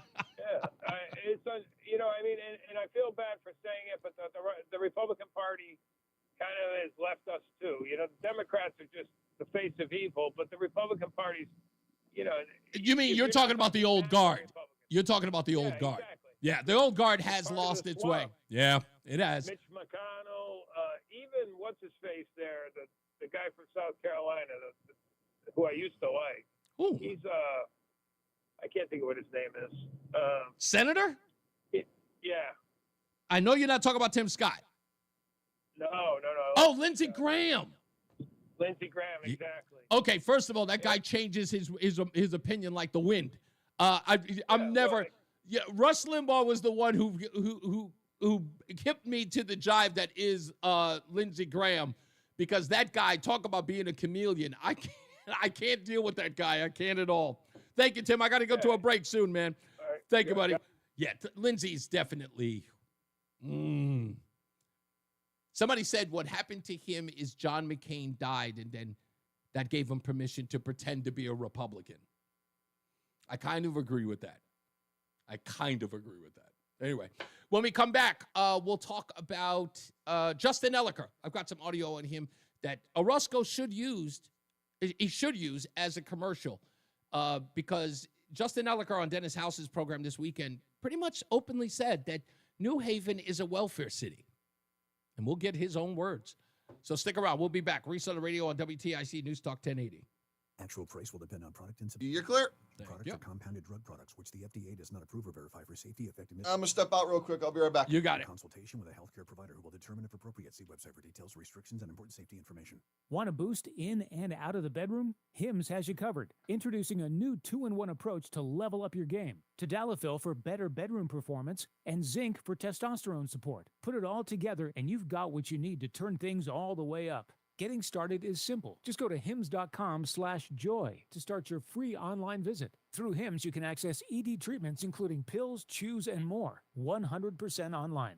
No office visits, no pharmacy lines. Just fill out a simple intake form and a licensed medical provider will determine if treatment's right for you. If prescribed, it ships free and discreetly to your door. Find affordable treatment options at up to 95% less than brand names at hims.com/joy. That's hims.com/joy, hims.com/joy. Hi, Dave Berger from Modern Plumbing Supply. Over the years, the bathroom has gone by many names. The French called it the smelly house, the Egyptians, the house of horrors. If either of these describe your bathroom, well then it's time to visit Modern Plumbing Supply. Let our seasoned staff assist you in selecting the perfect items to transform your bathroom into your own personal oasis. Now, doesn't that sound much better? Modern Plumbing Supply on the Berlin Turnpike in Berlin. Great design with you in mind. Modern Plumbing Supply. How did you get your tripping breakers fixed so fast? ALO Home Services, same day electrical. I gave them a call and they had a technician on their way. They even sent the technician's real-time location so I knew when they would be here. Did you say same day? That's crazy. If you need same-day electrical, call, click, or text today and say hello, ALO. Call for details. License number HIC 628926, P102776688, S1041347, D104014665, S3308699, SM3004646, E1185643. There's a lot happening in Washington and in your local neighborhood. Follow WTIC News Talk 1080 on the Odyssey app to keep up with the latest. And now, a WTIC News Update. 3:30, good afternoon. I'm John Silva, WTIC 1080 News. President Trump and Israeli Prime Minister Benjamin Netanyahu say they have agreed on a plan to end the war in Gaza, but it is unclear whether Hamas will accept the terms. Trump laid out a 20-point plan for ending the war and establishing a post-war governance. The plan would also establish a temporary governing board that would be headed by Trump and include former British Prime Minister Tony Blair. Word that a half-dozen fire department cadets in Waterbury have resigned, this after they were allegedly caught cheating on an EMT exam. The exam part of the process of becoming a firefighter. The mayor says the cadets opted to resign before they could face disciplinary action. Interstate 84 in Farmington was shut for several hours today following a multi-vehicle crash this morning. The incident occurred on the eastbound side of the highway and closed between exits 36 and 37. No word on the extent of any injuries. They're still doing some maintenance work out there in wake of the crash. Weekend of shootings in Hartford left 2 dead, 4 injured. Just before midnight Saturday, police say a man was killed at the People's Ballroom on Main Street. He's been identified as 20-year-old Isaiah Akin Molina. Around 9 Sunday night, officers say a man was shot in the area of Brook Street. He's been identified as 43-year-old Dwight Watson. Officials in Waterbury say the water has been shut off, will be for a couple hours as crews continue to patch that water main that broke nearly a week ago. The main on Huntington Street is about 130 years old. The parts needed for the job arrived this weekend. Man accused in the assassination of Charlie Kirk made a brief court appearance today. Tyler Robinson charged with aggravated murder. An attorney for Robinson asked a judge for more time to review a large amount of evidence before deciding if the defense will seek a preliminary hearing. WTIC News Time is 3:32. Bob Larson with the forecast. Pleasant the rest of this afternoon. We're looking at an extended stretch of dry weather, a mix of clouds and sun, low humidity. High not far from 79 degrees. Tonight, partly cloudy with an overnight low of 52. Sunshine and some high clouds tomorrow. Nice and warm tomorrow afternoon. High temperature 80. Partly cloudy and breezy tomorrow night. It'll become cooler with a low of 49 degrees. Then sunny, breezy and cooler on Wednesday with a high temperature of 68. Clear and chilly Wednesday night, low of 43, and temperatures dropping into the 30s across some outlying areas. We'll stay cool on Thursday despite plenty of sunshine at afternoon high of 65 degrees. Pleasant on Friday, not as cool in the afternoon. Sunny to partly cloudy, high 73 degrees. And warmer weather returning on Saturday, mostly sunny. Saturday's high reaching 79. And it'll be even warmer on Sunday, mostly sunny, with an afternoon high of 81 degrees. This is meteorologist Bob Larson of the WTIC Weather Center. Wall Street, the Dow up 29 points, NASDAQ's up 66, and the S&P is up 8 points. I'm John Silva, WTIC 1080 News. More than a few of our patients have talked to me about their first time, but it's not the first time you're probably thinking about. It's the first time that erectile dysfunction ruined the moment. This is Dale for Northeast Men's Health. And if you're over 50, it's likely that you've had that first time yourself. But the good news is that if you're like most men, that first time can be the last time that ED impacts your sex life. At Northeast Men's Health, we're experts in treating ED. We've treated tens of thousands of men using protocols with success rates well over 90%. And those treatments, in most cases, have made sex great again for both them and their partners. You could even find that you're performing like you haven't in years. So if ED has been affecting your intimacy, it's time to make the last time that happens the last time that happens. For just $99, you'll receive blood work, a medical consult, and if medically advised, a test dose. And if that test dose doesn't work in the office, your visit is free. Call 800-930-5956. That's 800-930-5956. Or go to northeastmenshealth.com. We have 6 offices across the Northeast to serve you. Northeast Men's Health, a Promenic restorative health practice. Comcast Business can help turn your small business into a connected, secure, modern business. It's how retailers become constantly connecting must-visit shops. How restaurants become reliably up and running neighborhood favorites. How healthcare offices become the data-protecting caregivers that we all depend on. And how wealth management firms become cyber-securing guardians of your information. With reliable connectivity, enhanced cybersecurity, and Wi-Fi backup, your business can stay connected and get threat-ready with Comcast Business, powering possibilities. Get started with our reliable business internet. Plus, stay connected when you add Wi-Fi backup for just $35 a month and ask about a $500 prepaid card on a qualifying gig bundle. Call today. Restrictions apply. Wireless Connect requires business internet for additional monthly charge. Taxes and other fees extra. Prepaid. 1 minute, sir. 25. You're listening Yes, to sir. Leaf Filter Radio, and the guru of gutter protection himself, Chris Coonahan, is here to take your most pressing leaf-related questions. Hey, everybody, Chris here. I understand we have Ron on the line. Ron, where are you calling from? Uh-oh. Ron, are you calling from a ladder? Well, I was.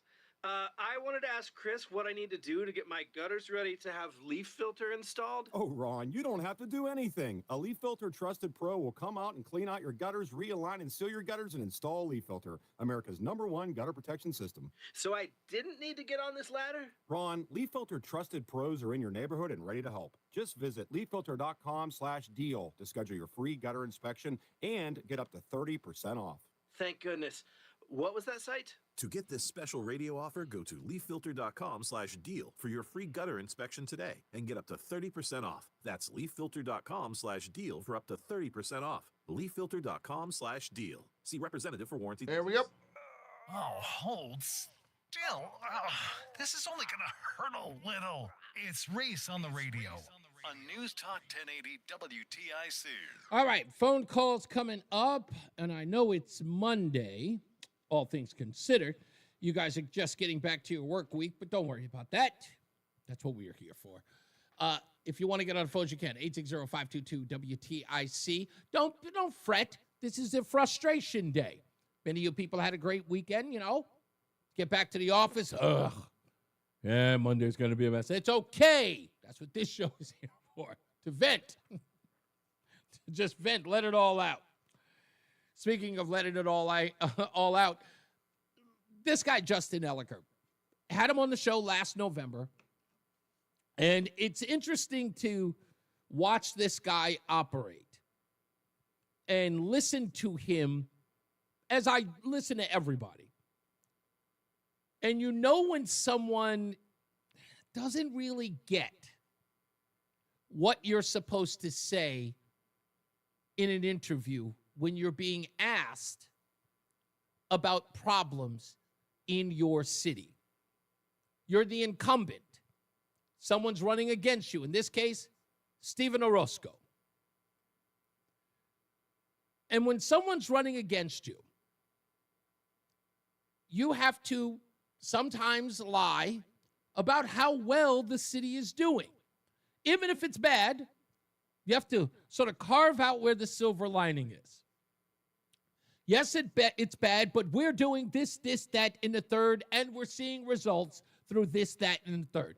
That's what you're supposed to do.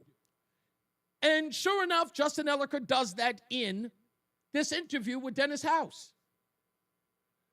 But something happens to people when Donald Trump is mentioned. I don't know what it is on the left. I don't know what it is with Democrats who don't like him. I don't know, but it's a triggering thing. And people say things that they shouldn't. Maybe it's stuff that they don't mean, but it's definitely stuff they shouldn't. And I'm not sure why. I've never, well, that's not true. I have experienced this. I remember someone telling me, a person older than me, far more established than I, who could not get out of his own way when he and I were having a conversation, where I would say something that would make him say the most reckless things. He couldn't control himself. And I would say to him, I was like, whoa. Why all the hostility? All I did was say this, that, and the third. And his response was, you make me, just when you say stuff, it was triggering. And a lot of you know who you are. You have it like you become these balls of flame whenever Donald Trump is mentioned. It's like you're looking. Do you have like one of those things on your phone where you get like an alert? Donald Trump said what? And you're there? I don't know. Maybe. But calm down. Justin Elliker was asked a couple of questions about Donald Trump. One that doesn't even affect him. It's not going to happen. He's not that important of a mayor, or is New Haven that important of a city? I'm sorry, just in the grand scheme, it's not Chicago, it's not Los Angeles. Can we just say that? Okay? Before people in New Haven say, what are you talking about? You're not Los Angeles. Right? Right. So Dennis House approached the conversation about the National Guard and asked the sitting mayor of New Haven, what do you think if Donald Trump were to bring the National Guard to New Haven? Something that's far unlikely. If the president said he wanted to send National Guard troops into New Haven, what would you say? What would your response be? Not helpful. There's a lot of other help that we need. And frankly, President Trump is taking away a lot of that help. He's threatening to withdraw public safety funding from communities like ours and cut grants. Having the National Guard is incredibly expensive to do, and that funding should be used to actually help cities like ours. And not only do we need more help on the public safety side, but we need help addressing poverty, which is the main driver of a lot of the crime that we have. And Donald Trump has been massively cutting a lot of these social services that are helping people that are struggling to make life work. And so we're going in the wrong direction, and having the National Guard in our city would not be helpful. We're going in the wrong direction. Does he mean New Haven? Because he says that one of the biggest problems in New Haven that's sort of fuming crime is the fact that there are more people who are living in poverty. Well, no offense, Mayor, that's under your watch, isn't it? He went on to say this. Is there any help that the White House could provide? There's a lot of help that the White House could provide. What? Wait. You're the mayor. What are you talking about? There's a lot of. How bad is it? Is there any help that the White House could provide? There's a lot of help that the White House could provide. Specifically, what would you like to ask for? So first of all, stop cutting our funding. We're suing President Trump because he is actively cutting funds. There's a $20 million grant that we received and actually had a contract with the federal government. President Trump just terminated that grant. We're suing the federal government on that. They're massively cutting health care aid to communities like ours, food service and food support aids to people that are struggling. We need that kind of funding to help our struggling communities. That's okay. Somebody's going to have to fix this for me so that I can understand. What in God's name is Elliker talking about that the city of New Haven needs food funding? For whom? To the tune of what? $1 million? $2 million? $3 million? How much food are we talking? How much funding does Washington need to provide to New Haven so that people can eat? Justin Elliker is talking about his town like it's a third world country. Medical aid for whom? And by the way, we know what he's suing for. He's suing so illegals can get medical care, not anything else, and he knows it. But food? New Haven has gotten so bad that people don't have food, and the federal government's got to provide it. You mean to tell me that New Haven can't provide food? Had a contract with the federal government. President Trump just terminated that grant. We're suing the federal government on that. They're massively cutting health care aid to communities like ours, food service and food support aids to people that are struggling. We need that kind of funding to help our struggling communities. That's what's actually going to help address a lot of the challenges around homelessness, around poverty that cities like ours are bearing the burden of. Yeah, cities like ours are bearing the burden of. And Justin Elliker can't get people food. How is that happening on his watch? And how is he asking the federal government to provide him basic needs like health care and food? Who's doing that? Is that going on anywhere else? I'm just asking, is that going on anywhere else? Is that a problem in Hartford? Has the Hartford mayor asked for the same thing? Is he screaming for funding for food in the city of Hartford? How bad does it have to be? And by the way, has the mayor of Bridgeport asked for this kind of support? Are people starving there too? And I wish Justin Elliker would just tell the truth. The people who are not getting any more money are the NGOs, and the people who are not getting health care services are the immigrants, are the illegals, the people who are not supposed to get that. That funding that was cut off was funny he was using to give to people who did not deserve it or didn't earn it. That's all. That's all it is. And he wants the federal government to subsidize his behavior, which the president has already said and already deemed unlawful. And if I'm Stephen Orozco, I'm using that to my benefit because he is telling you he can't get it done. In order for him to run his city in a way that people can get health care and people can actually eat, he needs the president to do it. Well, hell, Mayor Elliker, why don't you just let Trump run it? I mean, you want to talk about overreach? Why not? Let's just give it up. Just quit your job and tell Trump to run it. I bet you nobody will be starving. I bet you there wouldn't be any health care issues because he would probably point out that the people you're talking about shouldn't be getting that money in the first place. Carmela says, does he mean sanctuary cities like ours? Exactly. Michael A. says, these funds never get to the people who need it. Exactly. David says, what was the grant for? Good question. Could have been a good follow-up. But that grant money was nothing more than money that was going to go to folks like folks in NGOs who are going to be giving that money to illegals. It wasn't going to go to anyone else. That's all, and that's exactly where it always goes. Let me take Dave real quick. How are you, Dave? Hello? Hey, Dave. Yeah, I got you, buddy. What's up? Holy mackerel, that was instant. I didn't even get off the speakerphone. Listen, it's a New Haven topic. It's not one of yours. I want to talk about there's a wind turbine just north of the Pearl Harbor Memorial Bridge as you cross over into New Haven. Yeah.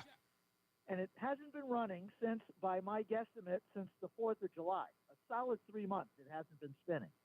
And I know on the WTIC program, after the one you're talking about that Elliker was on, yeah, they made a big noise about the court case that when Trump put a stop to the Revolution Wind project in Connecticut. Yes. Because it's inefficient and wasteful and may never generate any kilowattage. So there's an already built windmill, in the East River in New Haven. That no one's using. That no one's using. Apparently it is a private one, but it's one of those great big ones. And the point I'd like to make is apparently it's not even worth the cost of fixing it. The value of the electricity is so low compared to the capital cost of maintaining it. Who owns that, by the way, Dave? Who owns that windmill? I have not been able to find it out because the electric companies are no longer to own any of their generation facilities. Interesting. It seems to be a secret. It was put there as a demonstration, basically to show what a great idea this is. And obviously the vibe that it gives off is these things are a pile of junk. They never work. They are. In fact, they're environmentally catastrophic as well. So Lamont had some cuts on the WTIC program at 10:30 that this is Connecticut's program for carbon-free electricity. It is definite. It's an existential threat that our plan for the future has had the kibosh put on it by Trump. But the thing that I'm trying to make, the point I'm trying to make is we've got an existing, already built, all the money's been spent to build it, hook it up, all the rest, and we can't even spend pennies, not that it's up to me, to keep the thing running to generate electricity. The value of this marginal electricity from a windmill. And the other point I'd like to make is it's been represented by Murphy and Blumenthal and Attorney General Tong that Revolution Wind is 80% complete. Yes. I think they're saying that without evidence.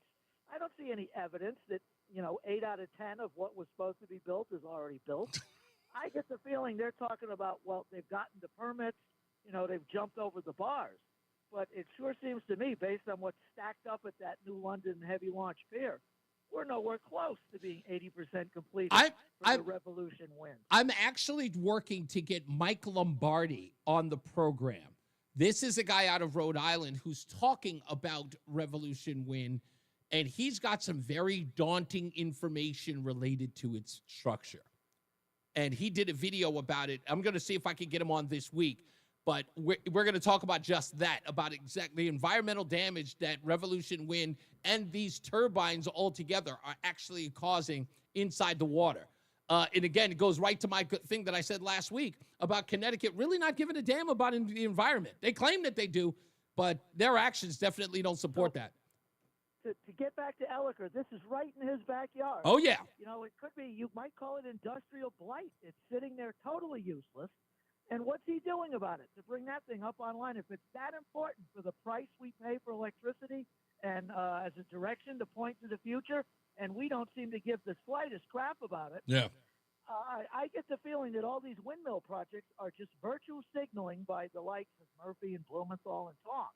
And once the money's been in the IRA, that act of Biden, the Inflation Reduction Act, once the money's been appropriated, they don't give the slightest darn about what happens until Trump put his finger on the scale, and now it's the most important thing in the planet. Exactly. You've done a good job exposing what Elliker said. Did you notice he mentioned the guy who got arrested by ICE?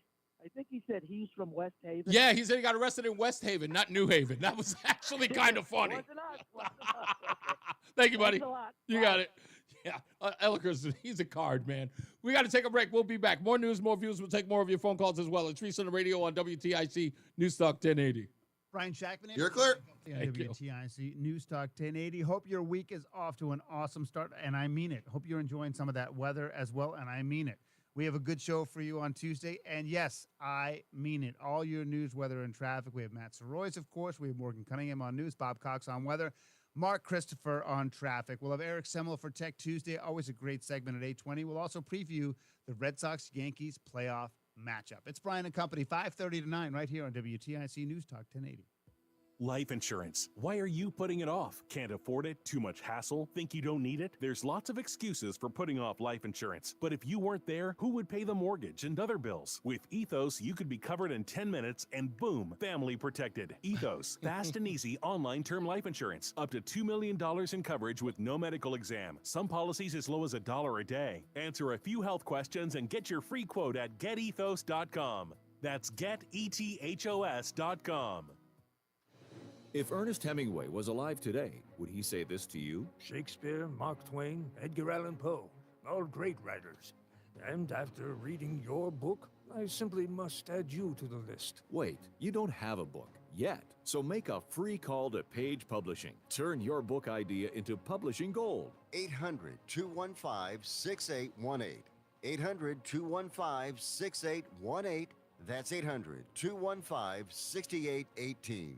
Attention taxpayers, if you owe $5,000 or more and have missed another tax deadline, you're officially on the IRS's radar. The IRS has resumed aggressive collections. That means wage garnishments, bank levies, even seizures of your home, car, or retirement accounts. If you owe $5,000 or more and missed the deadline, you're stacking new debt on top of what you already owe. Call Priority Tax Relief now. Their experts fight back fast and are saving their clients millions in tax debt every month. I owed over $50,000. And they settled it for pennies on the dollar.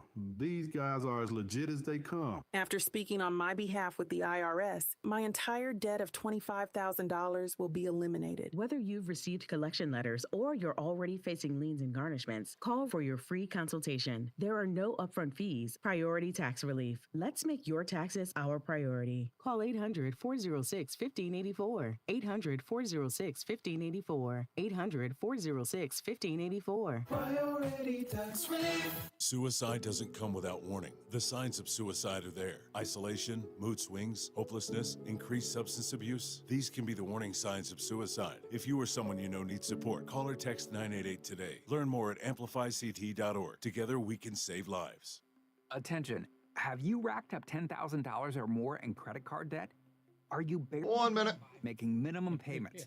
With credit card debt reaching all-time highs, National Debt Relief is notifying consumers about significant debt relief options currently being made available to help those with overwhelming credit card debt. These options may reduce a large portion of credit card debt for those who qualify. You don't need to declare bankruptcy or take out a consolidation loan. I'm sorry, and you Alan. only have to pay back a fraction of what you owe, even if you have bad credit.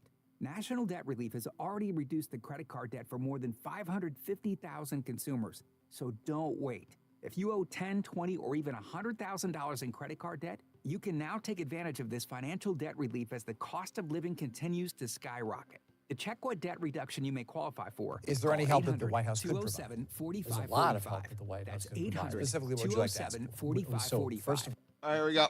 That's 800-207-4545. If you missed any part of today's show, you can listen anytime on Apple Podcasts, Spotify, or wherever you get your podcasts. Just search Reese on the Radio on your favorite app, hit the follow button, and you can catch up on every episode, every hour, every highlight, whenever works for you. We're back. It's Reese on the Radio. So a guy by the name of Paul just sent me a text message. Well, sent me inside the chat room on reasoontheradio.com. He says, just so you know the real facts, I live in Connecticut. I am currently out on the Ice Cube tour. I guess I thought the tour was called something else. He's calling it the Ice Pick Tour. That's not the name of it from what I understand. Anyway, he says, as one of the Ice Cube tour buses, the bus is a plain black bus like the other 5 that are on the tour. It doesn't say Ice Cube on it anywhere. The fire department ruled it arson. It's just another scum thing that happens in Portland. Thanks for listening. Yeah, I mean, I understand the tour is called something else. I don't think I was trying to suggest that. Well, I saw the pictures of the tour bus. So apparently the tour bus has Ice Cube's name on it, according to the photos that I saw. But if they're saying it isn't, they're calling it arson, what would be the reasons why Portland would attack Ice Cube, other than the fact that the words ice were on it? So I don't know. If it's true or not, who knows? We'll get to that.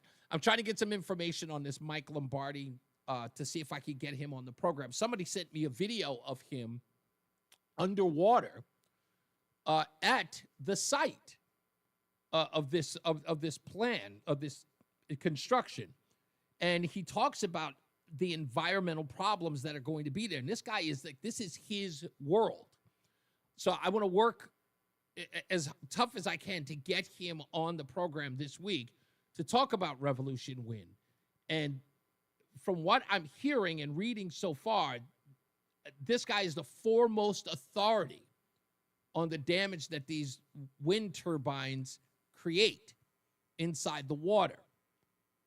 And it's again, not that I find it odd anymore. I used to find it odd, but I don't find it odd anymore.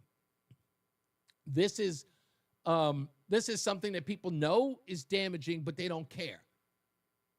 But I think there's something else involved, and we'll investigate that, and I'll talk a little bit more about that with Mike Lombardi when I get him on. Let's get our first check of weather and traffic. It's time. Bob Larson's got weather. Mark Christopher, he's in the BPS Traffic Center. How are you doing, sir? Happy Monday to you. Well, same to you, Reese. I'm doing great. I hope you are too. And if you're coming into Hartford, you are clear. On the road, south 91's a little tight, 36 to 35 in Windsor. And again, 33 Jennings Road down to the 32 A and B in the 84 West merge in Hartford. South of that, a little slow, approaching 19 to 17 in Meriden. Easy ride 91 northbound, Cromwell up into Windsor. Westbound 84 slows approaching the Bulkey Bridge out to 46 Sisson Avenue. 84 eastbound sluggish, 46 into the tunnel. 291 384 looking good, no problems. 2 eastbound into Glastonbury. 9 northbound slowing Harbor Park up to the Aragoni Bridge. 9 north again slowing 32 up to 32. Up to 34 in New Britain. If you are westbound 84, some slow traffic. Farmington into Plainville between 36 and exit 33 in the 72 interchange. Westbound 84 into Waterbury slowing from 22 to the Mixmaster. If you're heading into New Haven, southbound 95 slows 46 to 44. Northbound Parkway delays 46 into the West Rock Tunnel. Traffic and weather together on the 8th WTIC News Talk 1080. Brought to you by Staples. The Staples HP Tech event is on. Now at Staples, tech smarter, not harder. With up to 40% off AI-powered PCs. Plus up to 35% off select HP printers. America's most trusted printer brand. Offers end 11/1. Staples. That was easy. WTIC weather. Pleasant the rest of this afternoon. The mix of clouds and sunshine along with low humidity. High 79. Partly cloudy tonight. Low 52. Tomorrow, sunshine and some high clouds. A warm afternoon. High temperature 80. Partly cloudy and breezy tomorrow night. Becoming cooler. Low 49. Breezy, cooler weather on Wednesday. Plenty of sunshine with an afternoon high of 68 degrees. And we look for similar weather on Thursday. I'm Bob Larson of the WTIC Weather Center. Wisdom teeth giving you trouble? Columbia Dental's expert oral surgeons specialize in comfortable and efficient wisdom tooth removal. Open 7 days a week. Call 860-645-0111 or visit columbiadental.com. WTIC is celebrating 100 years on the air and 100 years of serving Connecticut. This is WTIC and WTIC FM HD2 Hartford, an Odyssey station. 4 o'clock, good afternoon. I'm John Silva, WTIC 1080 News. President Trump's out with a 20-point plan to end the war in Gaza. He and Israeli Prime Minister Netanyahu met at the White House today. Among other things, the plan calls for the development of a post-war governance blueprint. Netanyahu joined the president for remarks after their meeting. I support your plan to end the war in Gaza, which achieves our war aims. It will bring back to Israel all our hostages, dismantle Hamas's military capabilities, end its political rule, and ensure that Gaza never again poses a threat to Israel. There'd be a separate body to help implement the proposal, consisting of Trump and former British Prime Minister Tony Blair, among others. 2 people died, several others were injured following a series of shootings this weekend in Hartford. Around 9 last night, 2 men were shot, one of whom was 43-year-old Dwight Watson in the 130 block of Brook Street. He later died at a local hospital. Just before midnight on Saturday, officers say 20-year-old Isaiah Akin Molina was shot at the People's Ballroom on Main Street.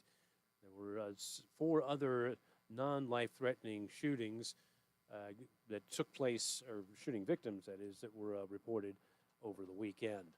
President Trump meets with congressional leaders today. They're trying to stave off a government shutdown. House Minority Leader Hakeem Jeffries. We've made clear that we are willing to find a bipartisan path forward on a spending bill negotiated by Democrats and Republicans.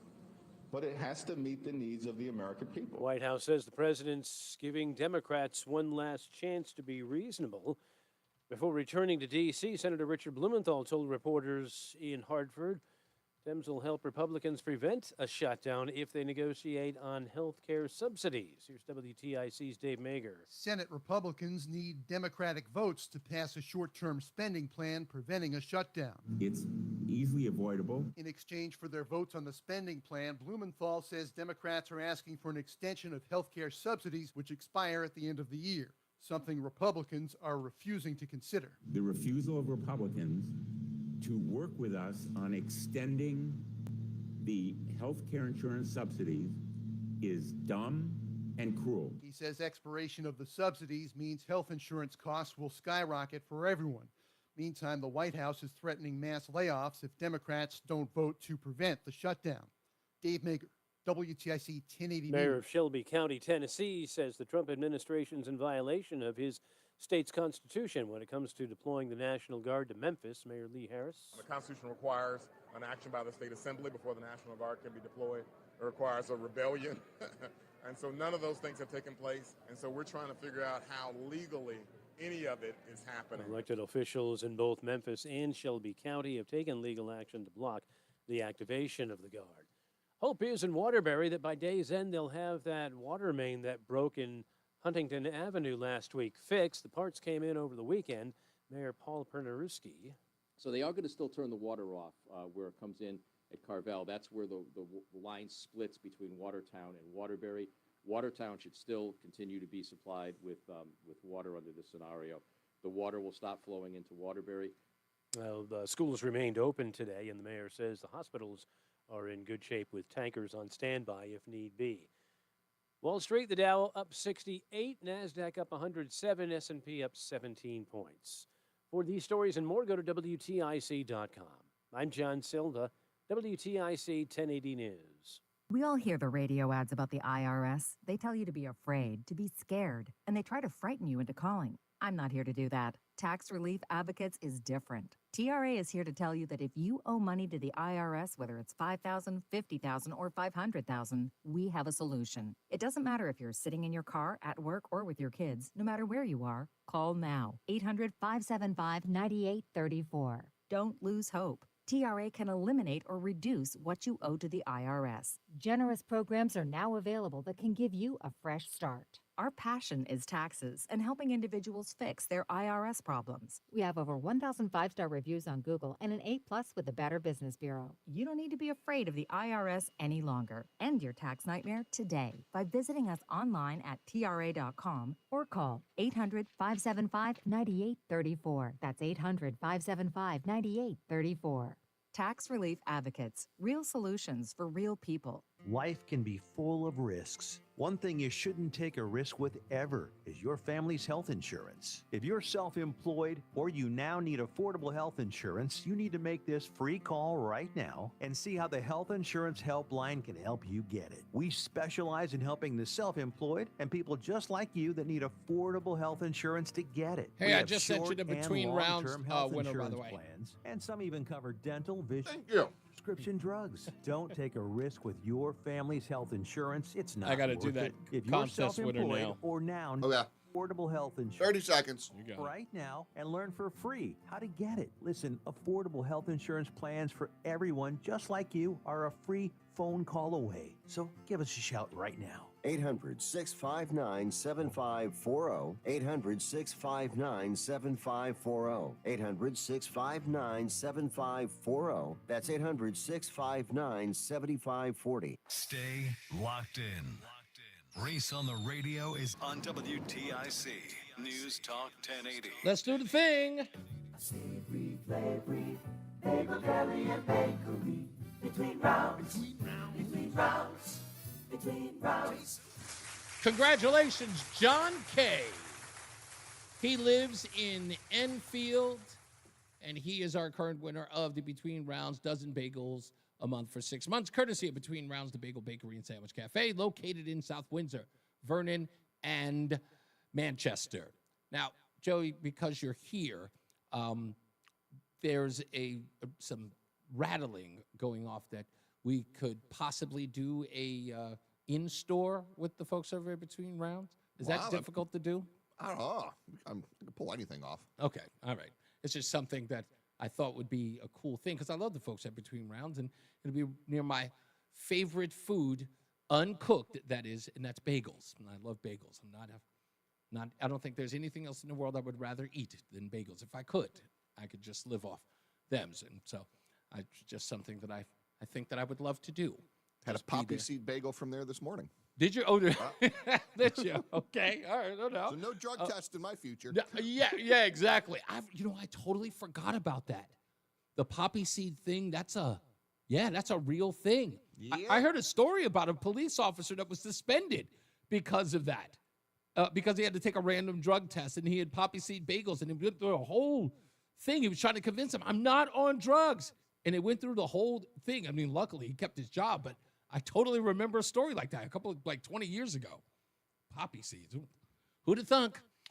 There you go. Let's get another check on weather and traffic. Bob Larson's got weather, and Mark Christopher, he's in the BPS Traffic Center. Did we find out your favorite bagel, Mark? Did you? You know what? I'm a plain bagel. You are a plain bagel guy. That's right. Or the ones with the little black seeds on top. Is that the poppy seed or is that the everything? Sure. The everything bagel. No, Joey says it's poppy. Is it poppy? Poppy? Okay. All right. Yeah, then I like the poppy seed. He says, "Let me get the bagel with the black stuff on it." Yeah, the black little things on the top. I like those. Little butter, little cream cheese, and then I'll tell you what. Yeah. Their bagels, and they make sandwiches with those bagels. Man. Oh my God. Yeah, best so thing ever now. They are so good. Indeed. Oh my God, they're so good. Every now and then they'll drop some food off in the cafeteria. Mm-hmm. Oh my God, that is such a treat. Such a treat. Good stuff. Hey, if you're heading into Hartford right now, you're clear. That delays as you approach 35. Again, some sluggish traffic, 33 in Hartford down to 32 A and B. More sluggish traffic, 19 down to 17 in Meriden. Northbound 91 moving well, Cromwell through downtown up into Windsor. 84 westbound's a little slow, Bulkley Bridge out to 47 Sigourney. 84 eastbound, once again, just sluggish, 46 into the tunnel. 291 through 84, that looks good. 2 eastbound's okay into Glastonbury. 9 northbound slowing at the Arrowcounty Bridge. We had an accident, 9 northbound between 34 and 35. I believe that's clear now in New Britain. So just some slow traffic as you move by exit 32 in Berlin behind that former accident. Westbound 84 is tied up 22 to the Mixmaster in Waterbury. Northbound side of the Parkway slowing, approaching 46 into the West Rock Tunnel. And 95 southbound delays 46 down to 43 in West Haven. Traffic and weather together on the 8 WTIC News Talk 1080. WTIC weather. It'll stay nice the rest of this afternoon. Very low humidity, currently between 30 and 35%. Sunshine, a few high clouds. High temperatures 79. They're partly cloudy tonight with an overnight low of 52. Sunshine, patchy clouds tomorrow, warming up to a high of 80 tomorrow afternoon. Then sunny on Wednesday, but breezy and cooler with a high of 68. Right now it is 75 degrees in Bristol, 76 in Manchester, and 77 in Hartford. This is meteorologist Bob Larson of the WTIC Weather Center. Sponsored by Progressive Insurance. If you're a renter, make sure you're protected. Renter's insurance includes options that cover stolen property, personal injury, and living expenses if your place is damaged. Quote Renters Insurance at progressive.com. I can't get the signal. Okay, seriously. Now there's absolutely no excuse not to listen to WTIC News Talk 1080. You can literally hear us anywhere when you listen on your smartphone. And now you can hear us on the Odyssey app, the iHeartRadio app, and the TuneIn app. So pick your favorite and search and follow WTIC News Talk 1080 in the app. Then listen wherever you are. It's really that easy. So no more, I can't get the signal. We've made it easy. WTIC News Talk 1080 on the Odyssey, iHeartRadio, and TuneIn apps. Slow? Clogged? Backed up? Don't worry. ALO Home Services has you covered. For only $93, our technician will clear any drain in your home, and if it can't be cleared, it's free. Call for details. License number HIC 628926, P10277688, S10413487, D10401465, S3308699. SM3004646, E1185643. Making sense of it all and having fun. That's how we would sum up our show. Markley, Van Camp, and Robbins. It's what happens when you take a Gen Xer, a millennial, and a baby. 30 seconds. Got it. Show. We go through the news the same way you and your friends would, taking the serious stuff seriously while also laughing at the absurd. Do you do hot honey? Perspective to the news. Yeah, sure. A bagel with butter and hot honey. Yeah, you can't go wrong. Oh, it's the best. Camp and Robbins, weeknight, 6 until 9 on WTIC News Talk 1080. Follow Here we go. WTIC News Talk 1080. Don't miss out on important updates in Connecticut. From breaking need-to-know news, weather alerts, and more. Follow WTIC News Talk 1080 on the Odyssey app now. We'll be back to the phones shortly, but I want to talk about something that's happening in Canada. And with a lot of folks expressing the opinion that we need more and more gun regulation in the country, especially with the events that happened over the weekend in North Carolina and at the Mormon church. You know, I was talking to my stepson yesterday, and the worst, I'm so angry at educators because you did not prepare this boy to have these radical views on the Second Amendment. You just didn't. And to show you how bad it is, educators out there, just how bad you're doing in stuffing this mind-numb idiocy into children. His argument fell apart in seconds. And I was driving, and I had nothing to go on. I was literally, just off the top of my head, dismantling his anti-Second Amendment nonsense. And I had to tell him that, worse off, he was just repeating stuff that he believed. He didn't even understand. Like, he had his smartphone behind me on an hour-long car drive, and I was telling him to cite the Second Amendment that he still didn't understand as he read it. And the only thing I could tell these folks, especially you teachers, is I want you to watch what's happening in Canada in real time. What's happening there? These folks are being told, hey, we're going to do a buyback program. And you come on in and drop off your guns, and we will give you some money for them. However, if you don't, there will be consequences. Now, if you don't believe that, and you're saying to yourself, are you serious? Here is Nathalie Provost.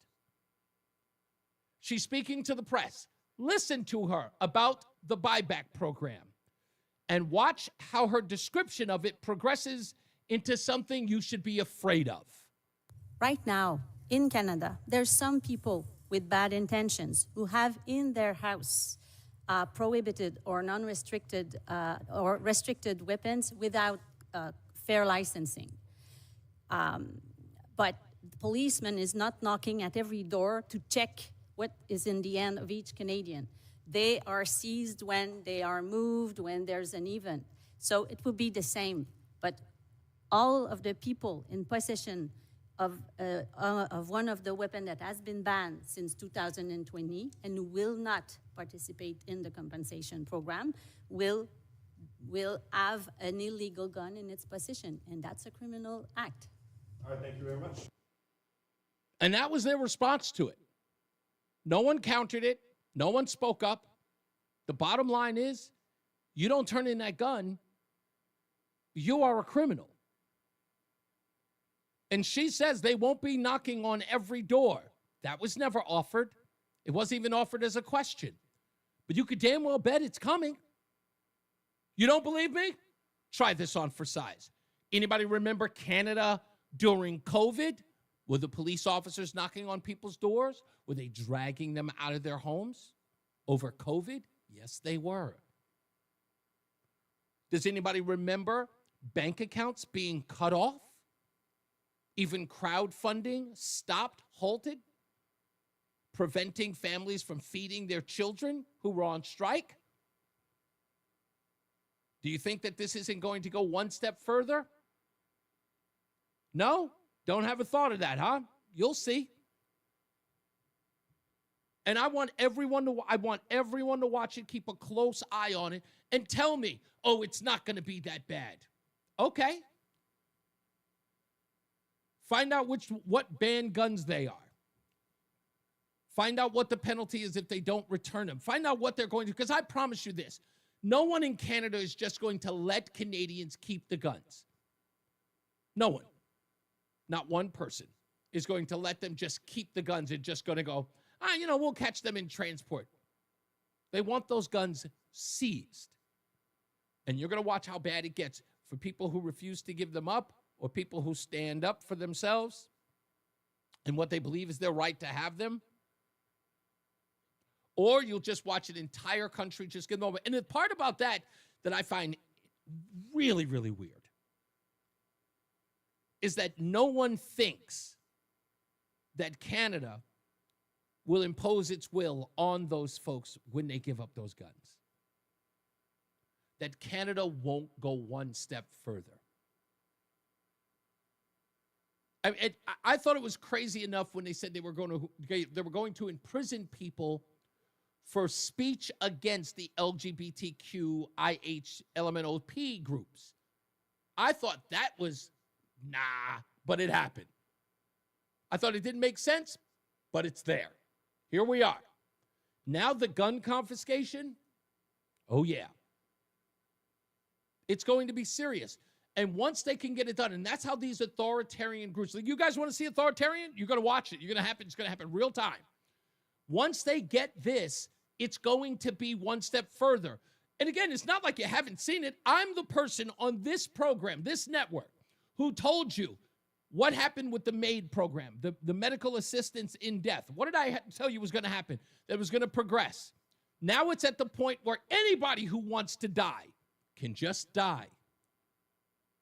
Can just die, just take their own life. There was a time when we were looking at Dr. Jack Kevorkian and going, word? Really? Canada said, hold my beer. It went from terminally ill to mentally incapable or impaired to people who just don't want to live anymore. And you don't think that Canada is going to progress that? It won't be. They'll probably frown on the death penalty. No, we won't kill anybody for a violent and heinous act.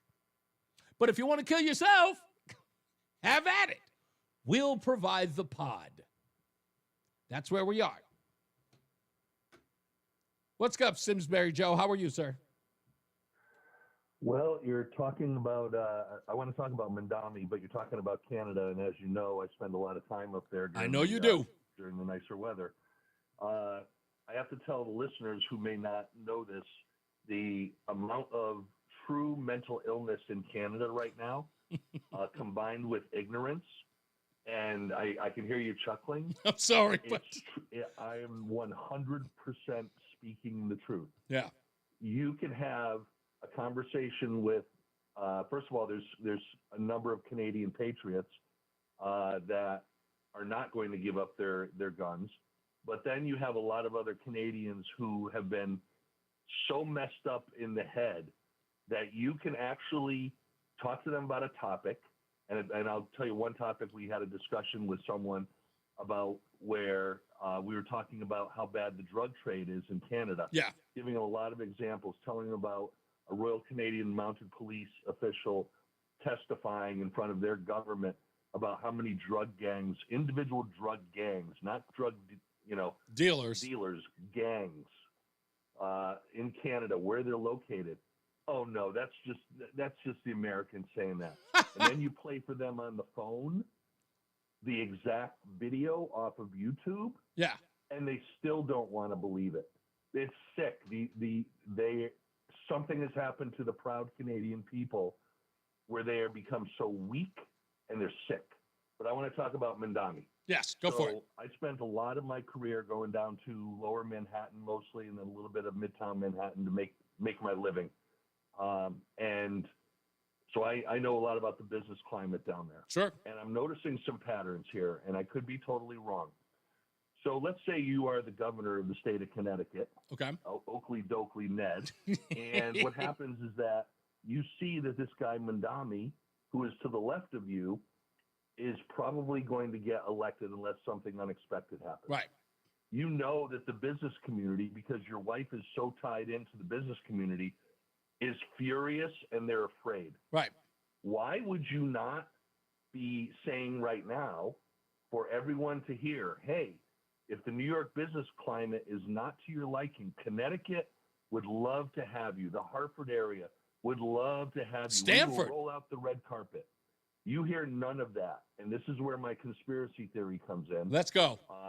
Is that they, as Democrats, are looking at it, and they're looking way further down the road, and they're saying, yeah, Mamdani will get in, and a lot of, not Republicans will leave New York, because there's not a lot of Republicans in New York City. A lot of Democrats will leave New York. Those Democrats will come to states like New Jersey and Connecticut and solidify the power there.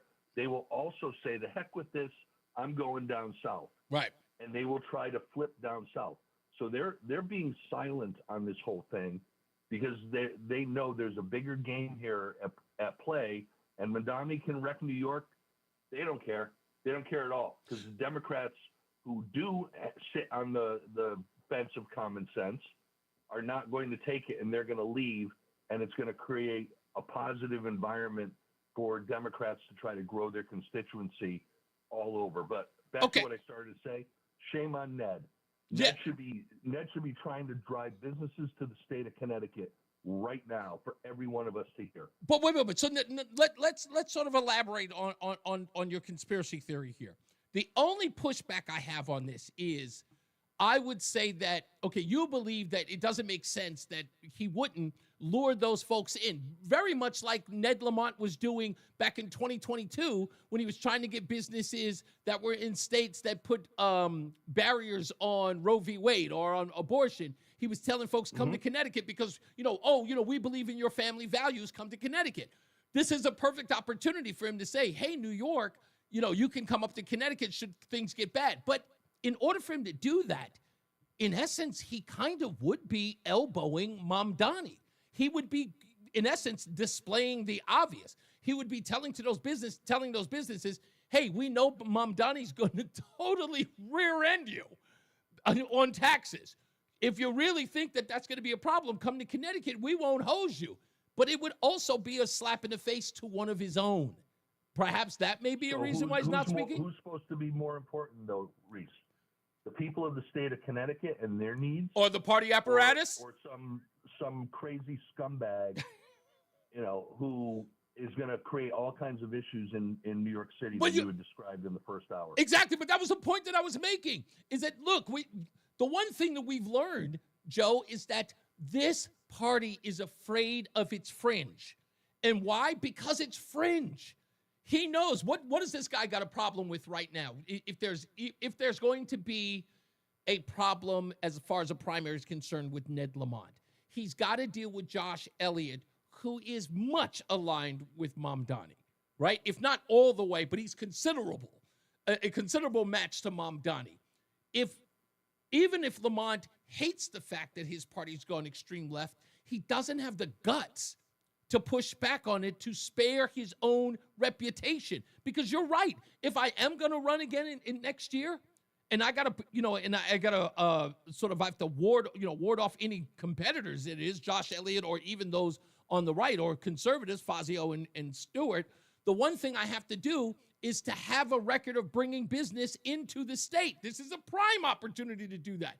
But because he can't, because he knows that it's going to run afoul with his extreme left, he won't do it. So New York City, their tech businesses rival Silicon Valley. Yeah. There's just so much going on in New York.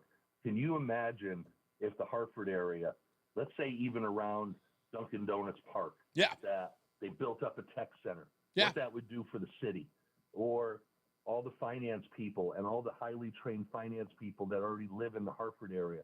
Can you imagine what that would do? I'm forgetting about Fairfield County purposely because they already get a whole bunch of stuff. Sure. But if the far left, if I were Ned and I'm worried about the far left, what I would do if I brought in all those businesses is I would go scorched earth on the far left. Exactly. I would do everything possible to just flat out destroy them in the state of Connecticut, because if they're against him for bringing in all these businesses and high-paying jobs, they got to go. Yeah, exactly. Call them out, because exactly what they're doing is they're creating the poverty base inside the state. We've already got enough problems. Here's an opportunity to bring work opportunity, financial growth, and if another tax base that we could bring into the state so we can fund all the nonsense you want on the far left anyway. And it's what about ridiculous. The New York City billionaires.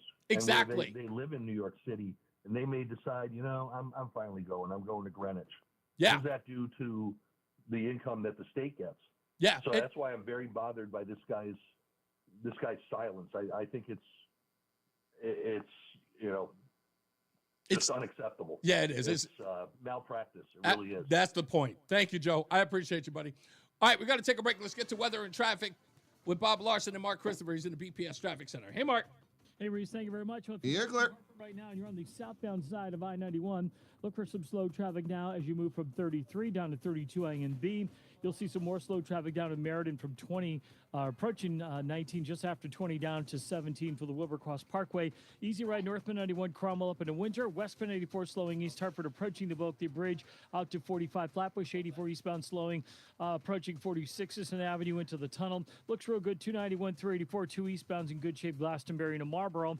9 northbound's a little slow, 32 in Berlin up to 34 in New Britain. If you're westbound 84, you'll see some sluggish traffic in Waterbury, 23 to the Mixmaster.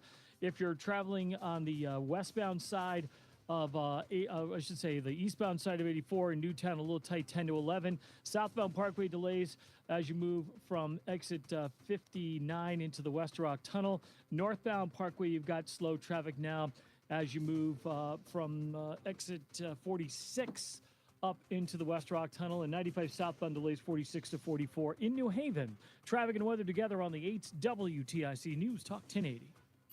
WTIC weather. Was it the rest of this afternoon? The mix of clouds and sunshine along with low humidity. High 79. Partly cloudy tonight.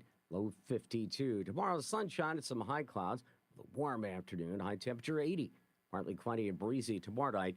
Becoming cooler, low 49. Breezy, cooler weather on Wednesday. Plenty of sunshine with an afternoon high of 68 degrees. And we look for similar weather on Thursday. I'm Bob Larson of the WTIC Weather Center. And now, a WTIC news update. It's 4:30. Good afternoon. I'm John Silva, WTIC 1080 News. Hartford police say 6 people were shot, 2 fatally, in the capital city over the weekend. 2 of the shootings occurred at nightclubs. Police officials say in both cases a personal dispute preceded the shootings. The homicides, the 9th and 10th of the year. There have been 60 non-fatal firearm assaults this year in Hartford.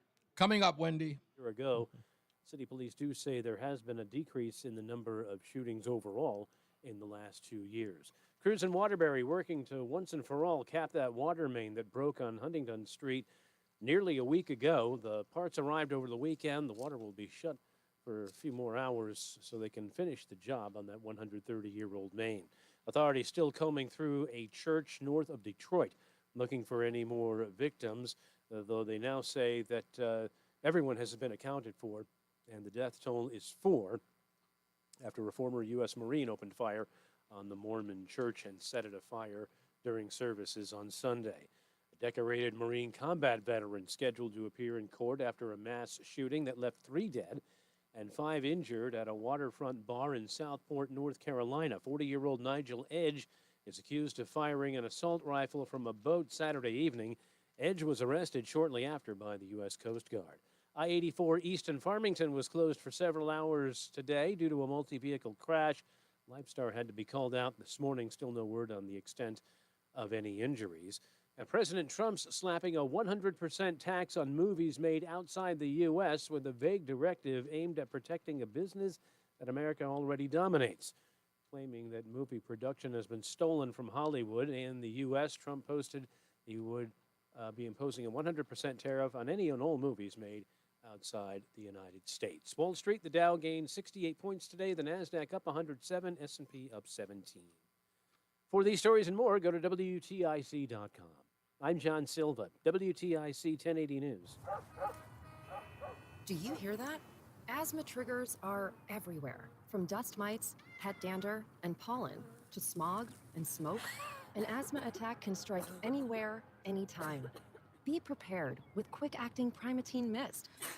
Clinically proven to open airways quickly.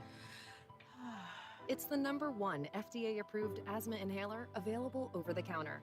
Primatene Mist. Breathe easy again. Use as directed. What was that? That is business phone bliss with the Ooma Cloud Phone System. It handles all our voice, video, and messaging needs. You sound very calm. I am. Ooma has everything I need to run my business more efficiently, like virtual receptionist, call routing, and video conferencing. And it starts at just $19.95 per month per user, plus taxes and fees. Ooma. Nice. Find your business comm at ooma.com/radio. We all hear the radio ads about the IRS. They tell you to be afraid, to be scared, and they try to frighten you into calling. I'm not here to do that. Tax relief advocate. 1 minute.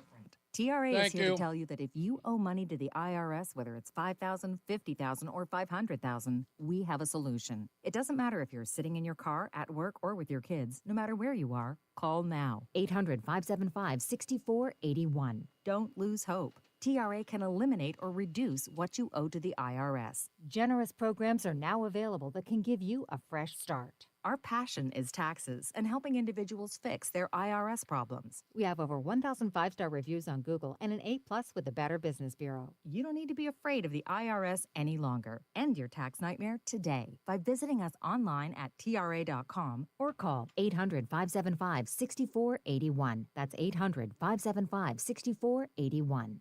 Tax relief. Here we go. Real solutions for real people. Stay locked in. Reese on the Radio is on WTIC. Right now, News in Talk Canada, 1080. there's some people with bad I screwed intentions that up. who have in Forgive me. their house. Sorry about that. I should have known better. I have to cut that stuff off afterwards. I am going to talk about the Bad Bunny thing coming up. That's roughly going to be about in the Hollywood hour, roughly about 5 o'clock, because I got to talk about a movie I went to go see this weekend that I can't wait to tell you about. Like, I've never been this excited to tell you about a movie that I saw. And there were 2 other movies that I want to talk about as well that I want to talk about in the Hollywood break. So I'm probably going to spend a little bit of time on that. So, stand by for that. Also, at this break, we always talk about the website. Don't forget to go to reeseontheradio.com. That's REESE on the radio.com. You can go for a whole bunch of things there. Listen to this show when you want to, whenever you want to. If you don't go to WTIC.com or the Odyssey app, you can go to Reese on the Radio. The more of you who listen there, the more you do to support Reese on the Radio. And I mean that in a very, there are no subscriptions anywhere. We don't do any of that. If you haven't subscribed to my Substack, please do that. You can do that also at reeseontheradio.com. Please read my current Substack, which is called Che versus Charlie, which is talking about how Che Guevara was respected and loved and adored inside college campuses, while Charlie, after his assassination, is being raked over the coals for what are considered controversial comments. And if you compare the two, in the article, when you read them, you will understand or even ask yourself, how in the hell did Che Guevara get such accolades from the college campus? And that's pretty much what the article is about. So check it out. It's called Che versus Charlie, and it is on my Substack, which you can find directly at reeseontheradio.com. That's REESE on the radio.com. Another story that I have to address in this minute is someone had posted that they were on a press conference that's going to take place this Friday. But they also stated that there's going to be an interview on this program on Wednesday. They don't state that it's this program. They said it was on WTIC. I need to address that if you've seen it on social media. Let me break this down. So here's what the press conference says. Windsor High School alumni and NFL star Chris Baker will be hosting a press conference at the Board of Education to discuss, 1, the weaponization of police against Chris, 2, district retaliation against student athletes working with Baker, negligent management of student athlete profiles, and number 4, discouraging parent and community support of student athletes. Now, when I got the information on this particular protest, when I got this information about this individual, I planned on getting some background on it because it was alleged that there was not discrimination, but there was a problem between the faculty at Windsor High School and this individual who's a former NFL player. Well, we've had some further investigation into this, and we've come to some conclusions about that. We are going to talk about it in the next hour so that there will be no confusion about what Reese on the Radio in this program represents and what we do, and that is getting the full story, which I will give to you in a little bit. So stand by for that. Let's get another check of weather and traffic. These are the things that get you home at night, and we've got a stellar group of guys to do it. Bob Larson's got weather, and Mark Christopher, he's in the BPS Traffic Center. You see all the glowing things I say about you? I want to be in the will. I want to be in the will. Just Well, a small okay, little no mention. problem. Let's give it, you know what? Leave me one of your traffic lights. Just one. Oh, I'll give you one before I croak. Yeah, that's not a problem. My wife wants him out of here anyway. Yeah, so. there you go. Now I can have it in my house so my wife could be annoyed about it. Yeah, right. I mean, they're sort of big and bulky, but, I love them. So. I know you do. That's why I want one. No problem. I'll hook one up for you. We'll make it work. If you're heading into... All right, you're clear. Down, you're looking at delays 33 down to 32 A and B. Again, down by exit 28. Again, a little slow traffic 19 to 17 in Meriden. Northbound side of 91, easy ride Cromwell through downtown up into Windsor.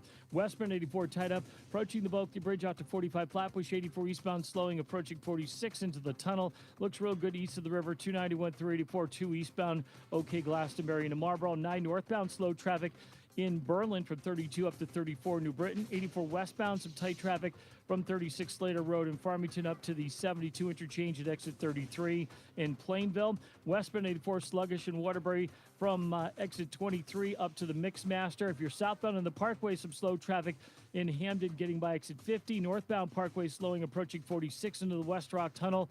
95 South New Haven tight 46 down to 43 in West Haven. Traffic and weather together on the 8th WTIC News Talk 1080. WTIC weather. It was like Clemson the rest of this afternoon. Sunshine, a few high clouds, high temperature 79, and partly cloudy tonight, low 52. Tomorrow, partly sunny with a warm afternoon, high 80. Partly cloudy tomorrow night, breezy and becoming cooler, dropping to low 49. Then sunny, breezy and cooler on Wednesday, high 68. And cool weather, dry weather will continue on Thursday. Right now it is 75 degrees in East Hartford and 76 in Farmington and 77 in Hartford. I'm meteorologist Bob Larson of the WTIC Weather Center. Hi, this is Brian Kilmeade from Fox & Friends. Have you checked out my radio show, The Brian Kilmeade Show? Listen weekdays at 9 a.m. on NewsTalk 1080. We're talking about the issues that matter most to you. We're giving you the breaking news, talking to the newsmakers you want to hear from. Where does President Trump take the country? Where do the Democrats go from here? We are covering all this in great depth and so much more. The Brian Kilmeade Show, weekdays, 9 a.m. on NewsTalk 1080. Listen to your radio, smart speaker, or on the free Odyssey app. Join us this Sunday for Tumalo Financial, your go-to for retirement planning and taxes. Tune in to the father-son duo from 7 a.m. to 8 a.m. or catch replay from 5 to 6 p.m. Tumalo Financial, retirement planning with integrity on WTIC News Talk 1080. When you drive around and look at the homes in your area, you'll see all those roofs with ugly algae streaks. Those roofs look old before their time. But with Atlas Roofing, featuring Scotchgard Protector, your roof stays beautiful, clean, and streak-free. It's the Peter L. Brown Company's 65th anniversary, and we would like you to get a roof that looks great year after year. For a free estimate for roofing, siding, windows, and doors, go to peterlbrown.com. Peter L. Brown, we do it right the first time. Last month, my business cash flow got tight. Sales were slow, invoices were late, and payroll was coming fast. My business is everything, and people rely on me. I can't let them down. I applied online at lendseek.com and had business funding in 24 hours. Business moves fast. Don't wait until it's too late. Whether it's lines of credit, term loans, working capital funding, or revenue-based financing, LendSeek is open for business. Apply now at lendseek.com.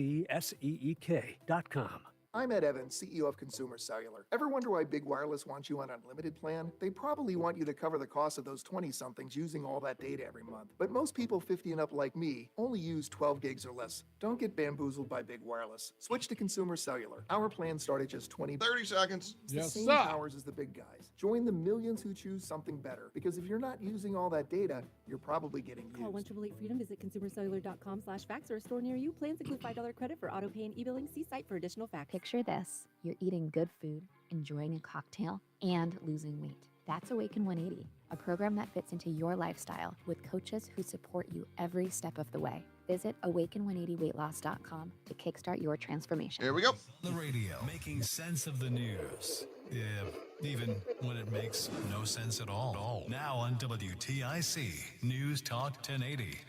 Now, when I get stories like this, I'm always appreciative because, one, it says the thing that I want to say about the show is that, one, we get results, people are paying attention, and it gets the attention, after we bring it up, it gets the attention that it deserves.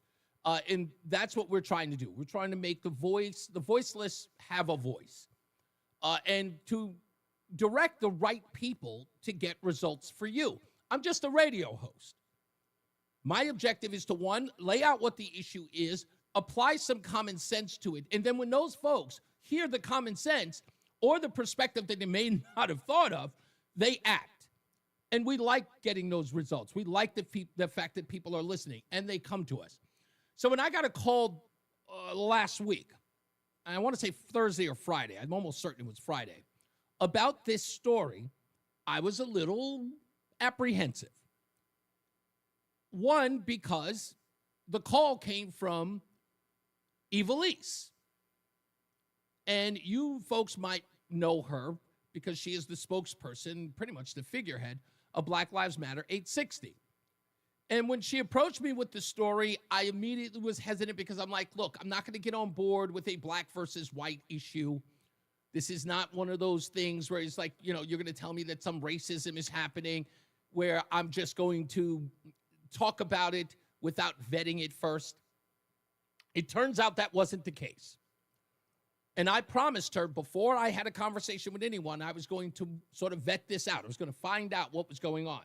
I spoke to the individual who was involved. That turns out to be former NFL player Chris Baker. Not familiar with him. I'm not sure even what position he played, but it is certain he did play.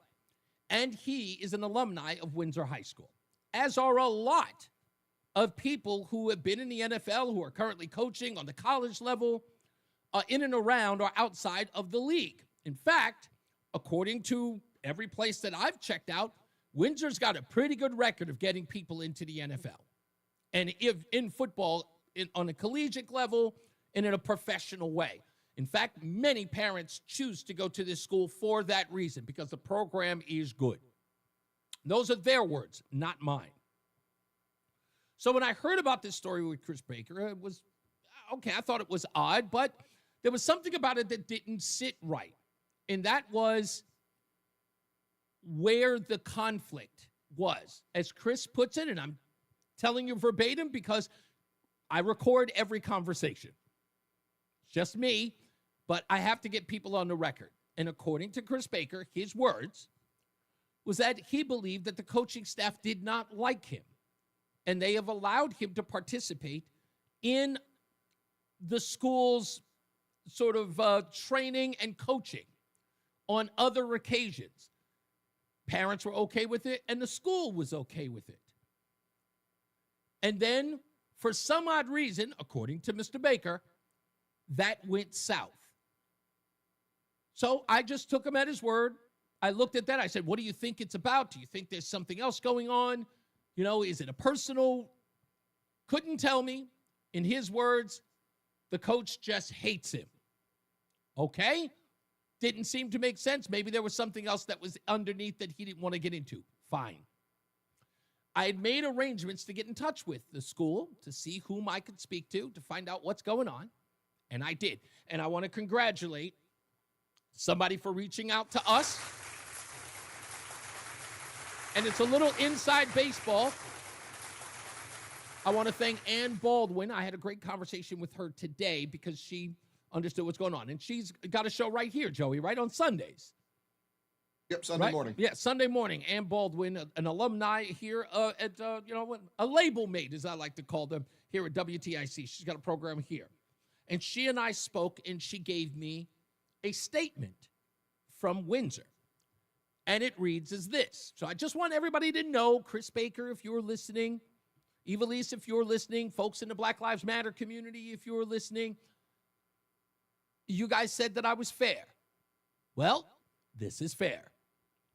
This letter comes from the acting superintendent of Windsor Public Schools. It reads, the bottom line is that we are focused on the safety of our students.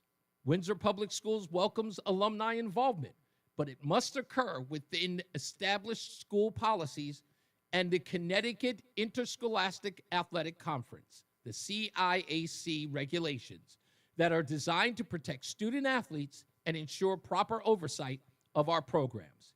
Any coach or volunteer within our school system must become certified and be properly vetted.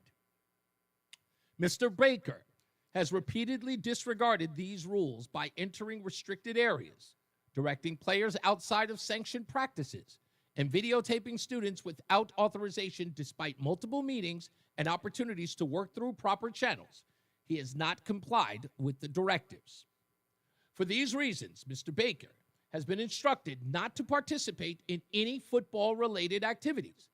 These steps were necessary to uphold student safety, maintain the authority of our coaching staff, and ensure compliance with the state and federal authorities. Our commitment remained clear: creating a safe and respectful environment where students can learn, compete, and grow without distraction or disruption. And again, this is important to recognize that it doesn't appear that the school has a problem with Mr. Baker, but they do want him to go with the proper go through the proper channels to make sure he is certified. Should one of the students be hurt? Should one of the students be harmed in some way, be it physically or psychologically, the school has to be able to cover its own butt. And it can't be, why was this individual there if they weren't certified? So perhaps with that information out there and that being made clear, perhaps rethink this press conference. And I think it's wise to, because this information is going to come out as it did here. And I am not, I'm just going to be clear with you. According to what I know now, and it only took one phone call, it only took a couple of emails to learn this doesn't look good for Mr. Baker. Perhaps just take the L, or go through the proper channels so that the school is protected and he is protected. This is not personal. This is business. This is professional. And it involves students. Now, I also understand that there are parents who actually like Mr. Baker, and they like his involvement with their children. Totally understood. He's a former NFL player, and he has some influence, right? And he knows people. Some of people in the NFL or in the collegiate ranks are best friends of his. And I'm sure his influence can get those students, in the offices of many of those people. Sure, nepotism, hell, what the heck? Who cares? Some of these kids can't get the opportunities under other means. I'm not saying that they should break any laws. Don't get me wrong. But it's nice to have friends so we can at least look at you, where otherwise you wouldn't get the opportunity. But with that being said, it's got to be done in the right way, in the legal way, in a way that protects Mr. Baker and the school. And if Mr. Baker doesn't wish to do that, their hands are tied. And you're asking them to, break their oath with the families and the children that they are entrusted to protect. So again, I would say it was just wise to just back away, take the L, don't make it a spectacle. Mr. Baker doesn't need to be embarrassed.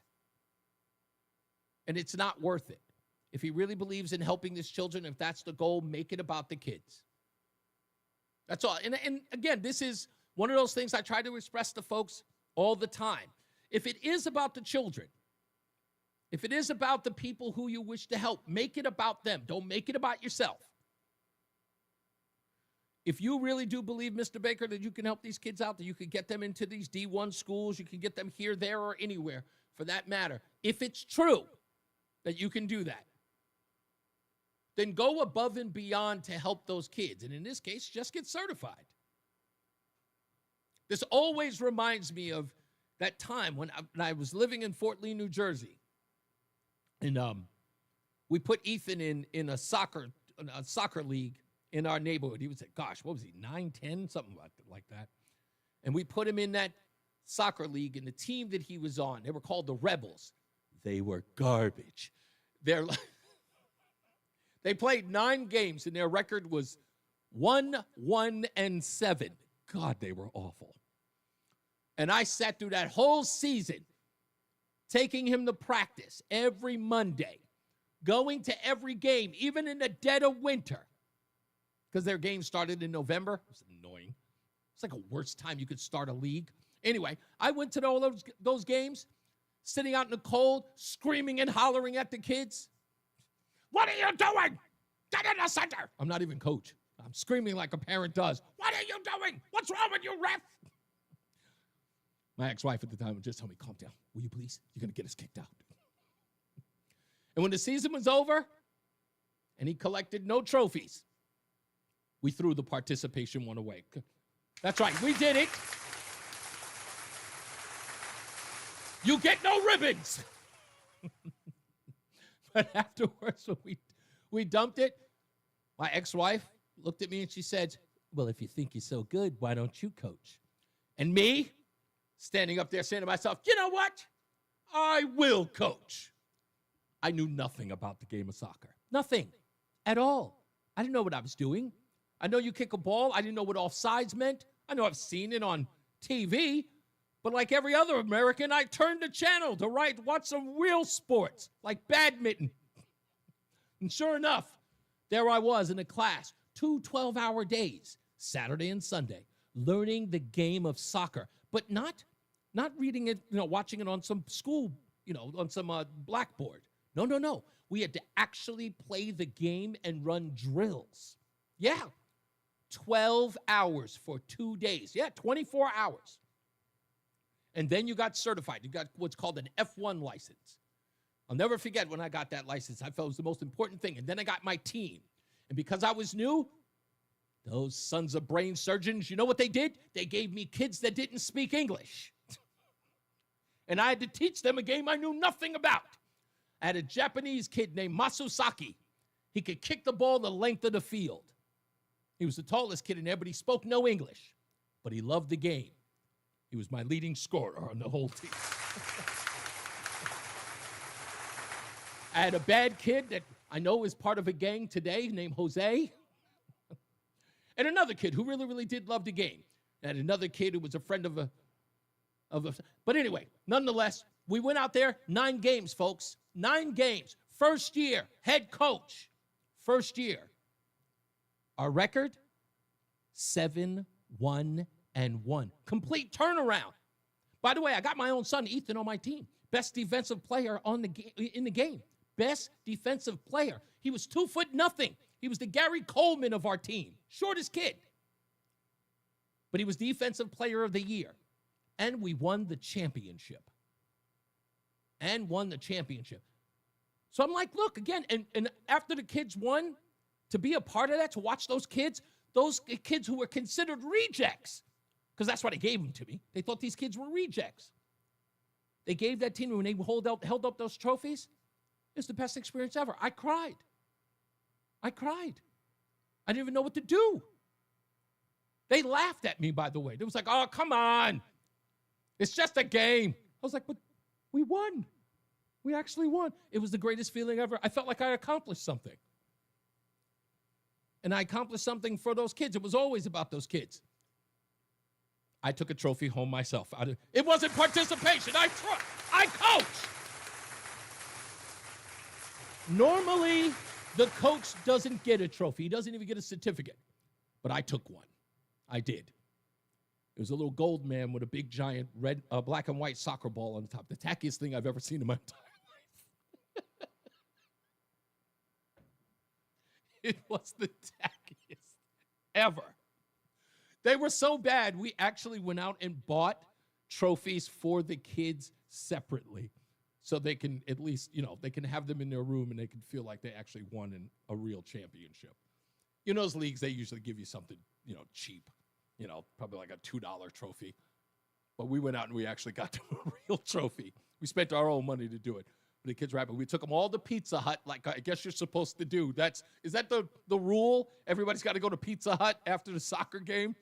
This was my first time living in a suburb. So that's what we did. But that was fun. I loved every bit of that experience.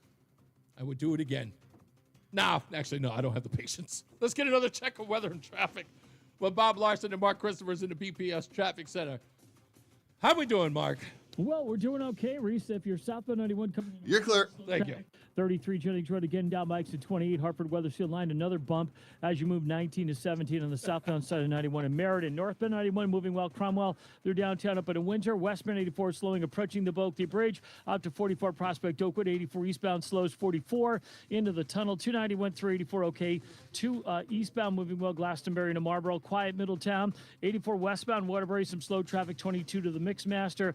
If you are traveling southbound on the Parkway, delays 50 into the West Rock.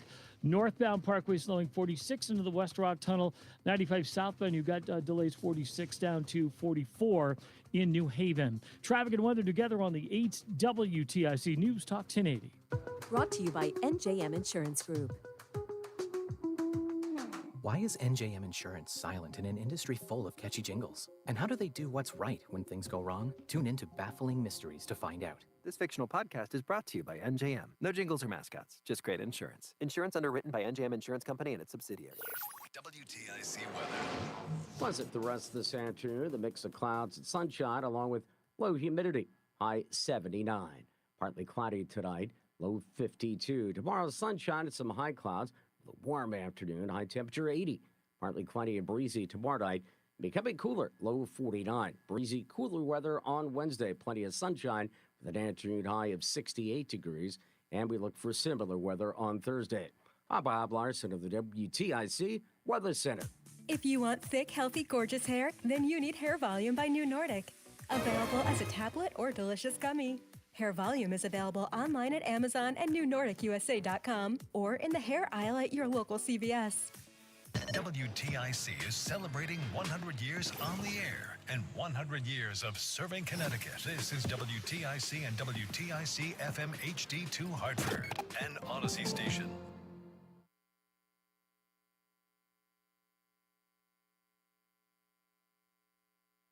Five o'clock, Hartford temperature 78 degrees under partly sunny skies. I'm John Silva, WTIC 1080 News. President Trump and Israeli Prime Minister Netanyahu have unveiled a plan to what they hope will lead to a ceasefire and peace in the Middle East 20-point plan covers a number of areas, including the return of the remaining hostages, as well as creation of an international board to oversee the process. Correspondent Imtiaz Tayeb has more. Qatar is seen as a rogue state, a state that finances Hamas, that is seen, of course, as this terrorist organization. And so Mr. Netanyahu, as he leaves Washington and goes to Israel, will be facing a maelstrom of criticism from within and indeed from those on the streets who have been on the streets for 2 years nearly now, demanding this war end and that the hostages be released. Hamas has yet to agree to the deal set before them. 2 people dead following a series of shootings over the weekend in Hartford. We get the story from WTIC's Morgan Cunningham. Hartford police say a shooting at the People's Ballroom on Main Street just before midnight early Sunday took the life of 20-year-old Isaiah Akin Molina. He died at a local hospital. Later Sunday night, a double shooting around 9 p.m. on Brook Street led police to 43-year-old Dwight Watson, who was found injured at the scene. He died at a local hospital as well. A second victim in that Brook Street shooting went to a local hospital on his own for treatment of non-life-threatening injuries.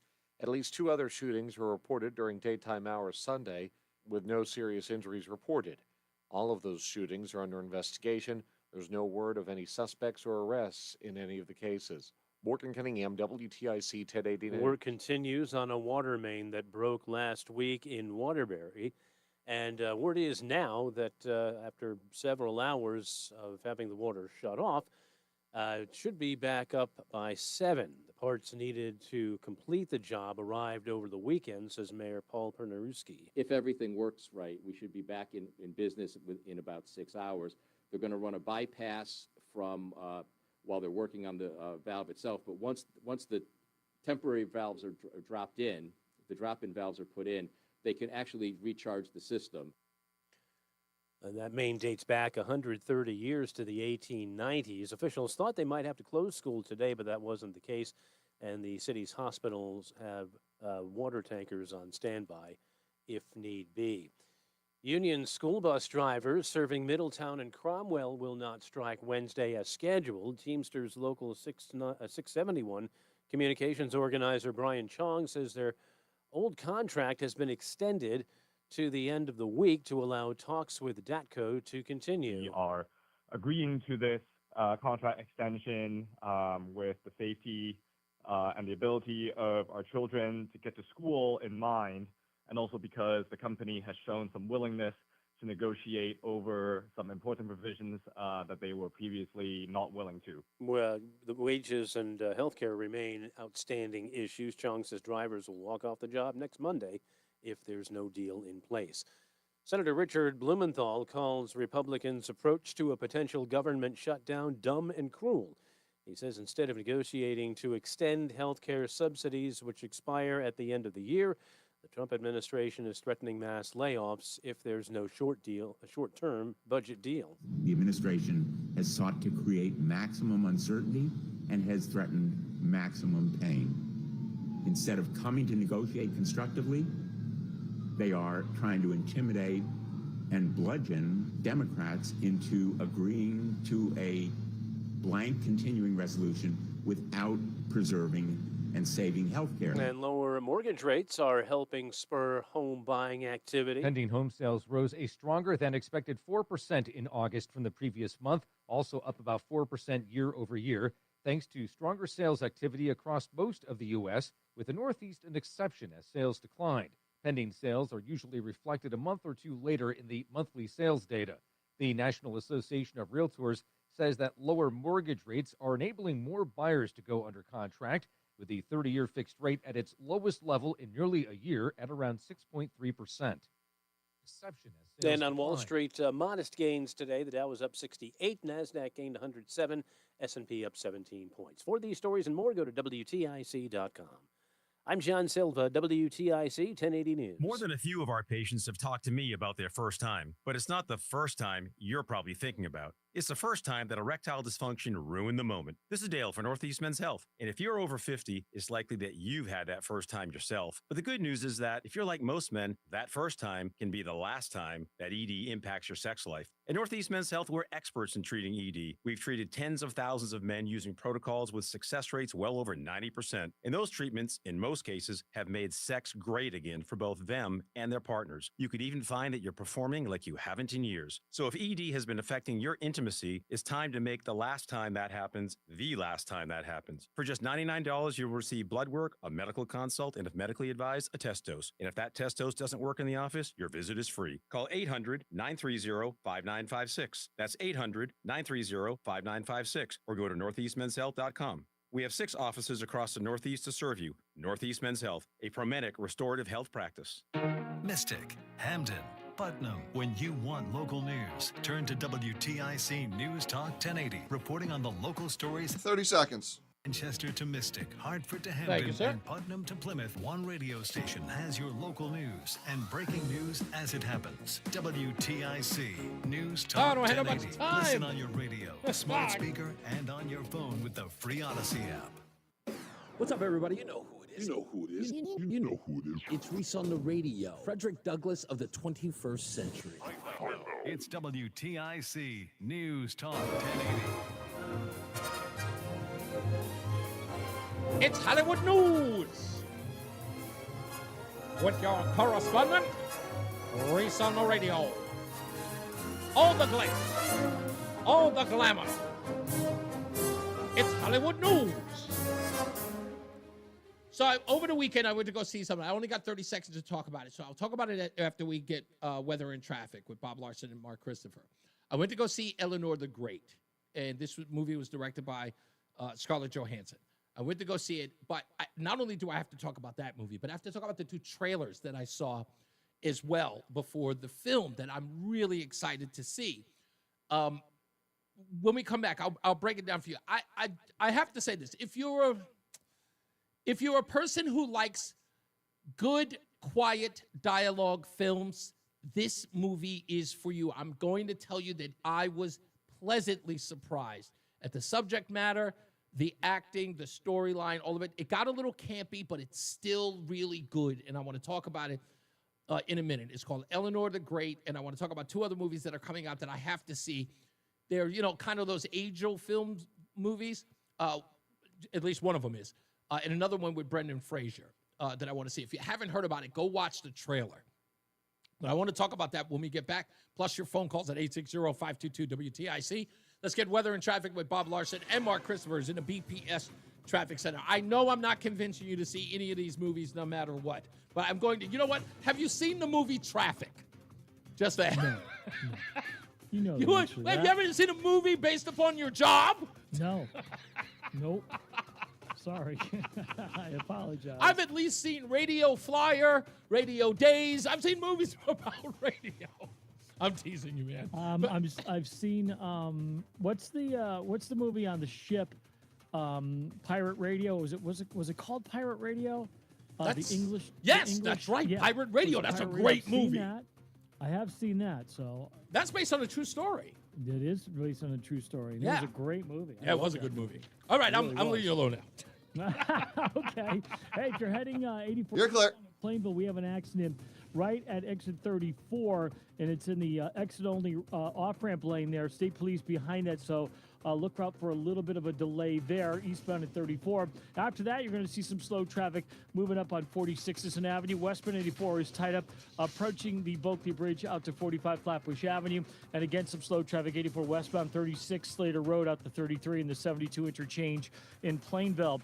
91 southbound, tapping the brakes at 33. Again, down by exit 20, you'll slow again from 19 to 18. In Meriden, northbound 91, no issues. Cromwell up in Windsor locks. 291 through 84, that looks good. 2 eastbound's okay. Glastonbury to Marlboro. Quiet Middletown, 84 westbound, Waterbury slowing 22 to the Mixmaster. Southbound Parkway, you've got delays from 50 into the West Rock. Northbound Parkway slowing from 46 into the West Rock Tunnel. 95 South New Haven tight 46 to 43 in West Haven. Traffic and weather together on the 8's WTIC News Talk 1080. This report is brought to you by Moderna.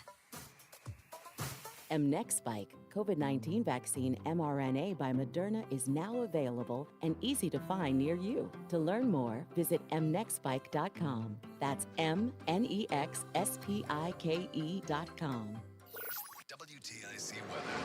Partly cloudy tonight, overnight low of 52 degrees. Tomorrow looks nice, sunshine, some high clouds, high temperature 80 degrees, so nice and warm for this time of year.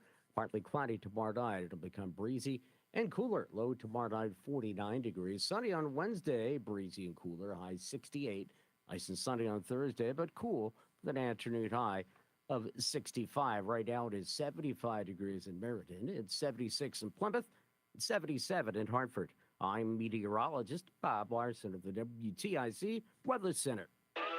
Well, vacation is over. School is back in session, and WTIC News Talk 1080 is part of your daily routine with news, weather, and traffic updates, plus talk shows to keep you informed and entertained. It's back to the grind, but we'll help you get through it. WTIC News Talk 1080, always on your radio and on the Odyssey, iHeartRadio, and TuneIn apps. Hi, I'm Joe with SimpleSaleUSA.com, and I buy houses cash. If you own a house and want to sell it fast at a fair price, call me at 203-896-4000. I can pay cash and close in as little as 7 days. I buy houses in any condition, any price range, and more importantly, anywhere in Connecticut. I'm a private real estate investor who buys several houses a month, and I want to buy more. I buy inherited houses, divorce houses, behind in payment houses. I even buy my tenant won't pay me the rent houses. Do you own a house that is trash and needs thousands of dollars in repairs? Great, because I love buying junk houses. I buy vacant houses, abandoned houses, condemned houses, and even foreclosure houses. If you own... Lori, please tell me that you are not talking about Moving Violations starring Dana Murray, Bill Murray's brother. 3-896-4000. Attention, have you racked up $10,000 or more in credit card debt? Are you barely getting by making minimum payments? With credit card debt reaching all-time highs, National Debt Relief is notifying consumers about significant debt relief options currently being made available to help those with overwhelming credit card debt. These options may reduce a large portion of credit card debt for those who qualify. You don't need to declare bankruptcy or take out a consolidation loan, and you may only have to pay back a fraction of what you owe, even if you have bad... 30 seconds. National Debt Relief has already reduced the credit card debt for more than 550,000 consumers, so don't wait. If you owe $10,000, $20,000, or even $100,000 in credit card debt, you can now take advantage of this financial debt relief as the cost of living continues to skyrocket. To check what debt reduction you may qualify for, call 800-207-4545. That's 800-207-4545. Once again, that's 800-207-4545.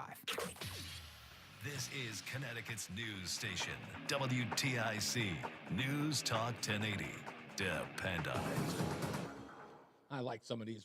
Some of these, bumpers and, joiners that you play are actually cool. I actually like them. We're back. Reese on the Radio on WTIC News Talk 1080. We'll get to your phone calls in a second. Couple of comments in the chat room. Wendy says that I should come and coach with her. Nope, never again. I pulled my back out in the second season because I was so stressed out. I was like screaming, and I actually pulled my back out, couldn't deal with it today. Lori says, I love the movie Moving Violations. She must have stepped away when I asked. But if that's the movie starring Dana Murray, Bill Murray's brother, called Moving Violations, I thought I was the only one who saw that film. Because I remember going to the theater, and there weren't a lot of people there to see that movie. Dana Murray also is in Scrooged. He plays Bill Murray's brother in the film Scrooged. And I don't know what Alan was talking about. He may have been talking about somewhere else. Oh, and Bushwhacker said that you had the bad news bears of soccer. I did. These kids, they weren't bad, though. You didn't catch any kids smoking in the dugout, anything like that. These kids, these were good kids, but they were very reclusive.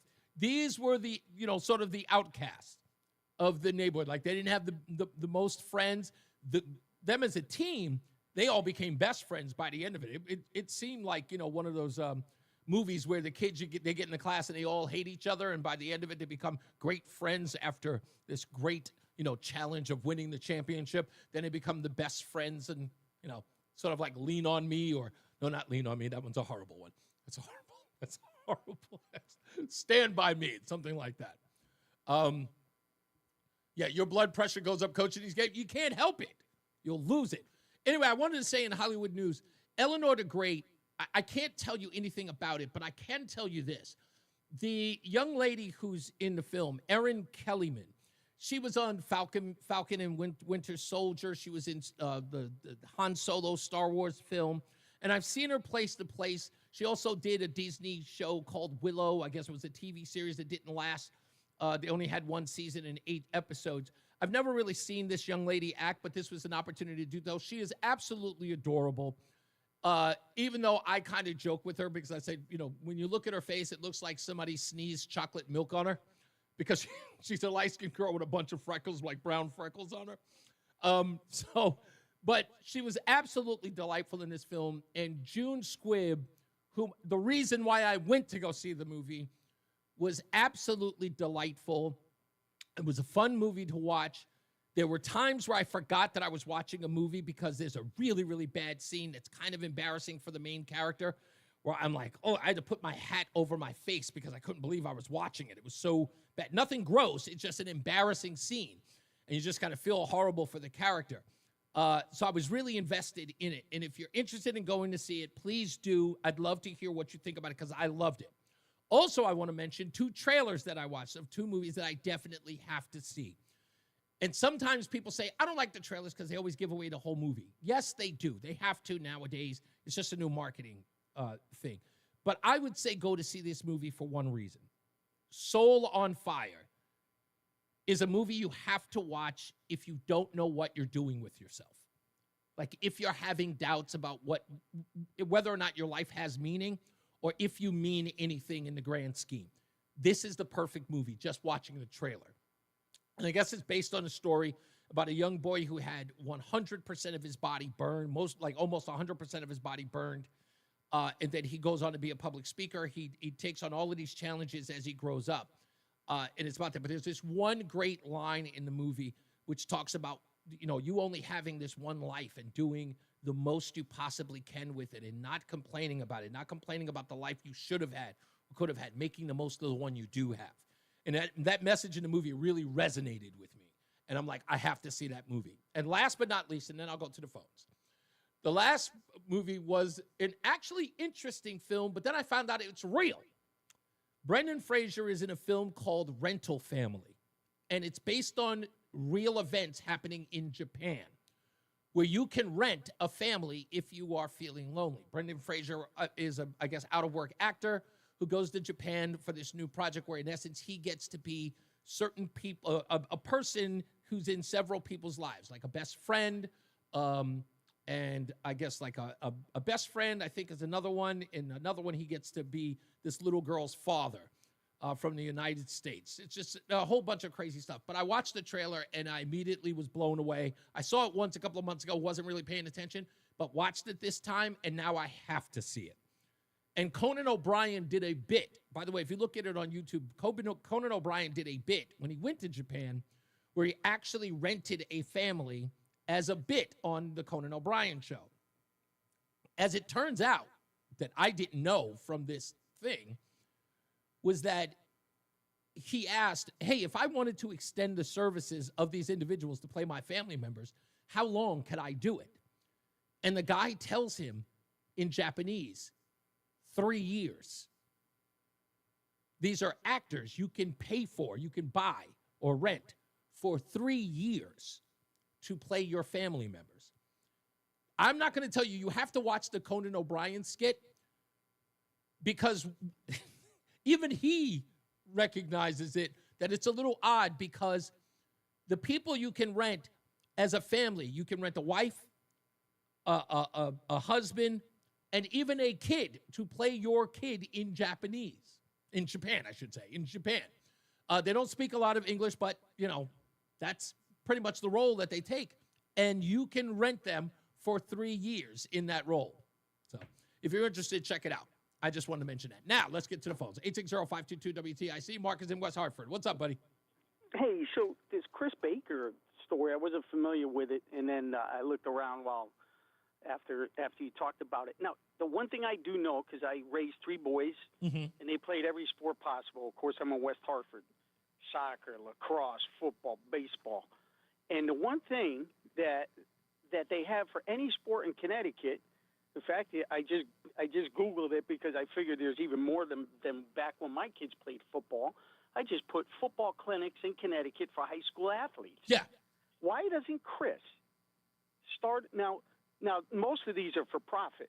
Yes. And most of them come with the background. You know, Sure. somebody like, I remember lacrosse, somebody played for Notre Dame, and he was a solo guy going around.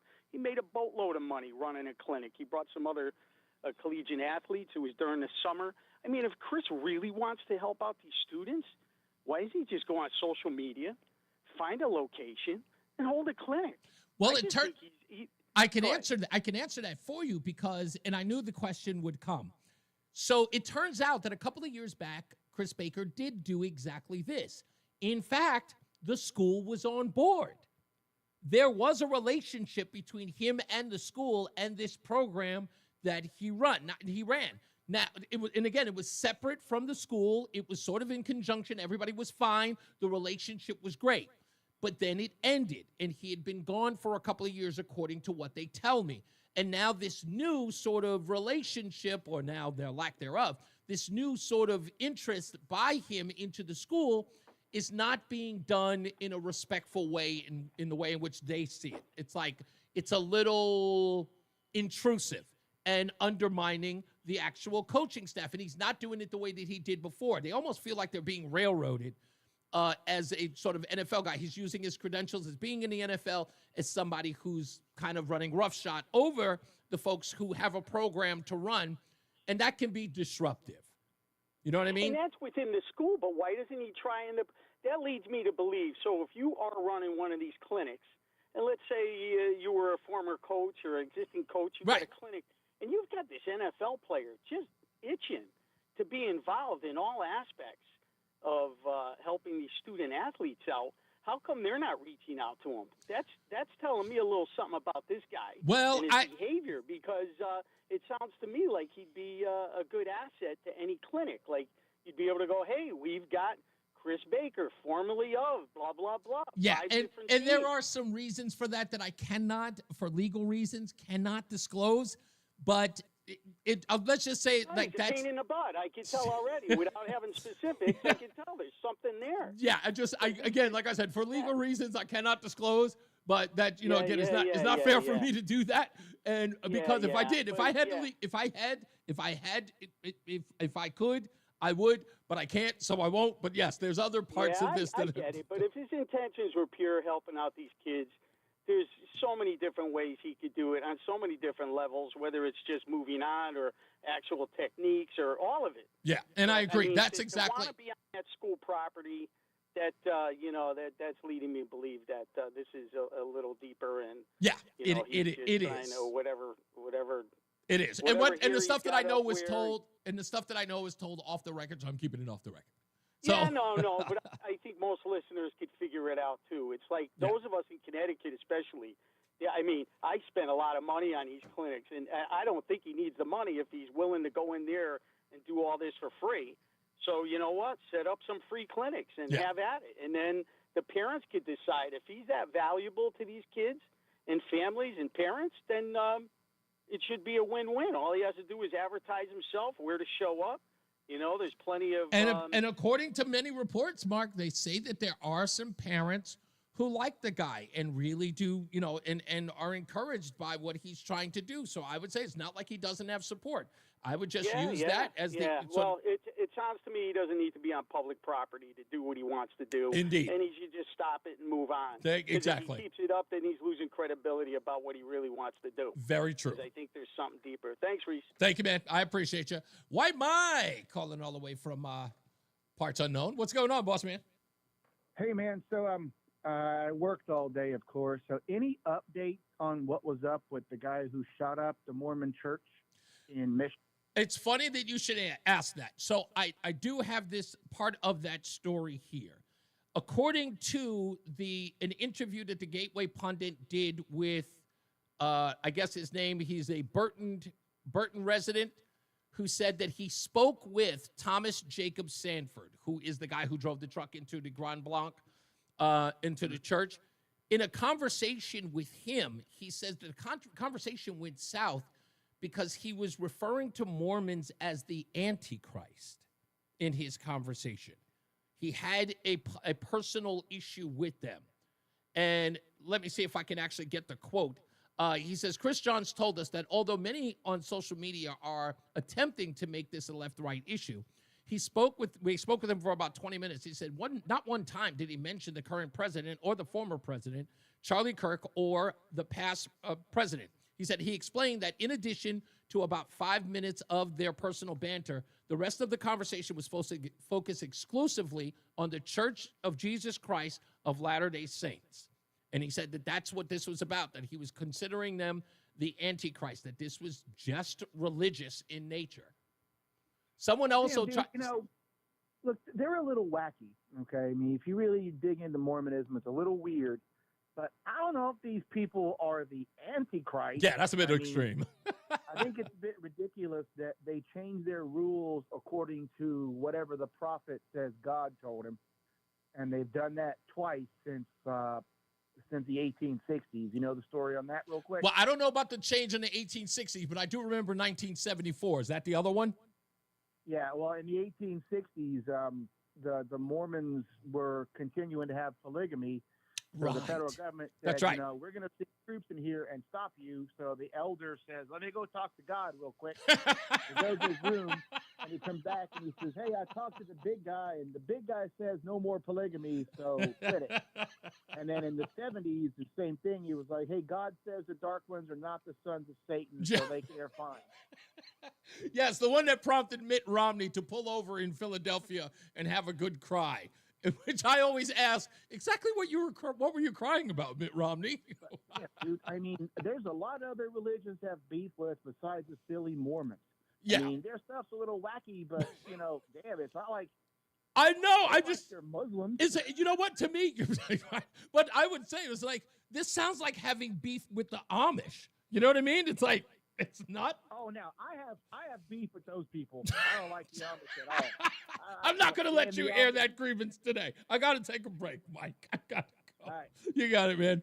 How do you have beef with the Amish? Those people carry houses. What's wrong with you? Those are the most nice, good-natured people I've ever met in my life. I'll tell that story one day.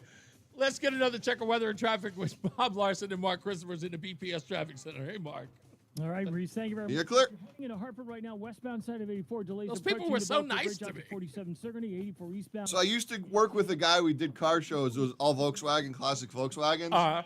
And a lot of them were like central Pennsylvania at the time. There was a big car clubs out there. And I'll never forget, it was like 4 o'clock in the morning. We're rolling through this town. And we called it the Amish Biker Gang because they couldn't have pedals on their bike. So they were all on bicycles, just like scootering it down the side of the road. It was the best scene of my life. 84 sluggish traffic from 20. There was probably about 40 of them just scootering their bicycles down the side of the highway. Approaching 50 into the West Rock Tunnel, 95 South New Haven, slowing 46 down to 44 in New Haven. Traffic and weather together on the 8 WTIC News Talk 1080. Brought to you by Staples. Your local Staples has hot deals and super low prices throughout the store on everything for your business. And right now at Staples, save up to $125 off your print order. Exclusions apply. Visit staples.com/print for details. NC11-1. Plus, save even more with the Easy Rewards program at Staples.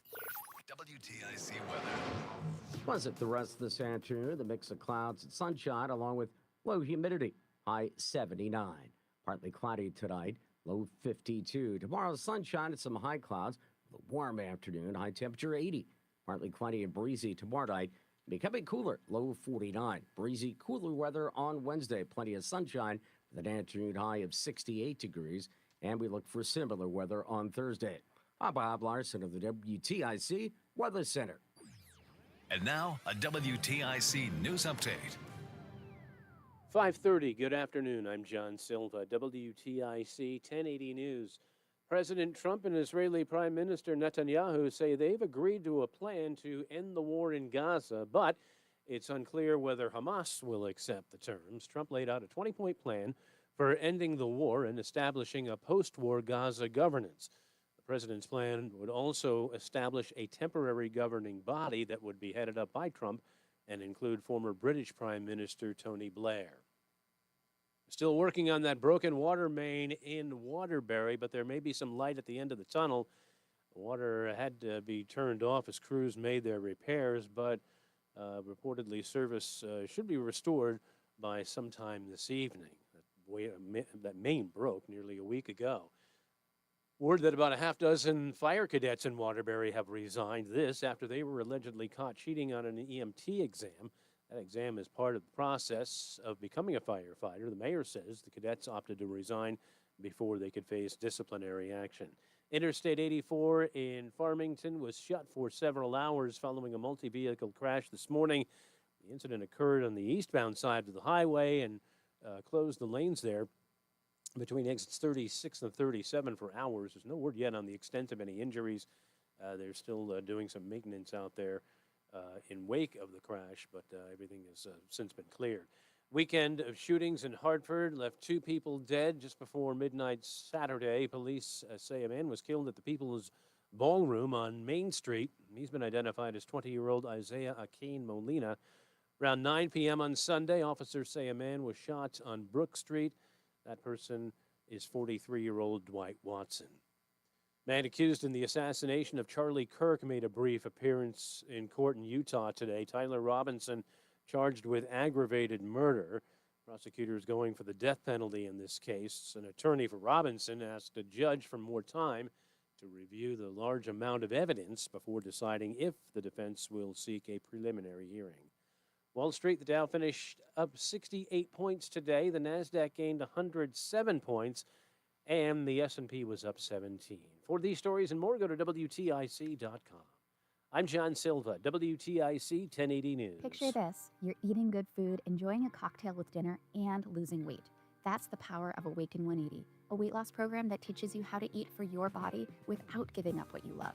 No medications, no gimmicks. With Awaken 180, you get personalized coaching, lifetime support, and results guaranteed in the first week.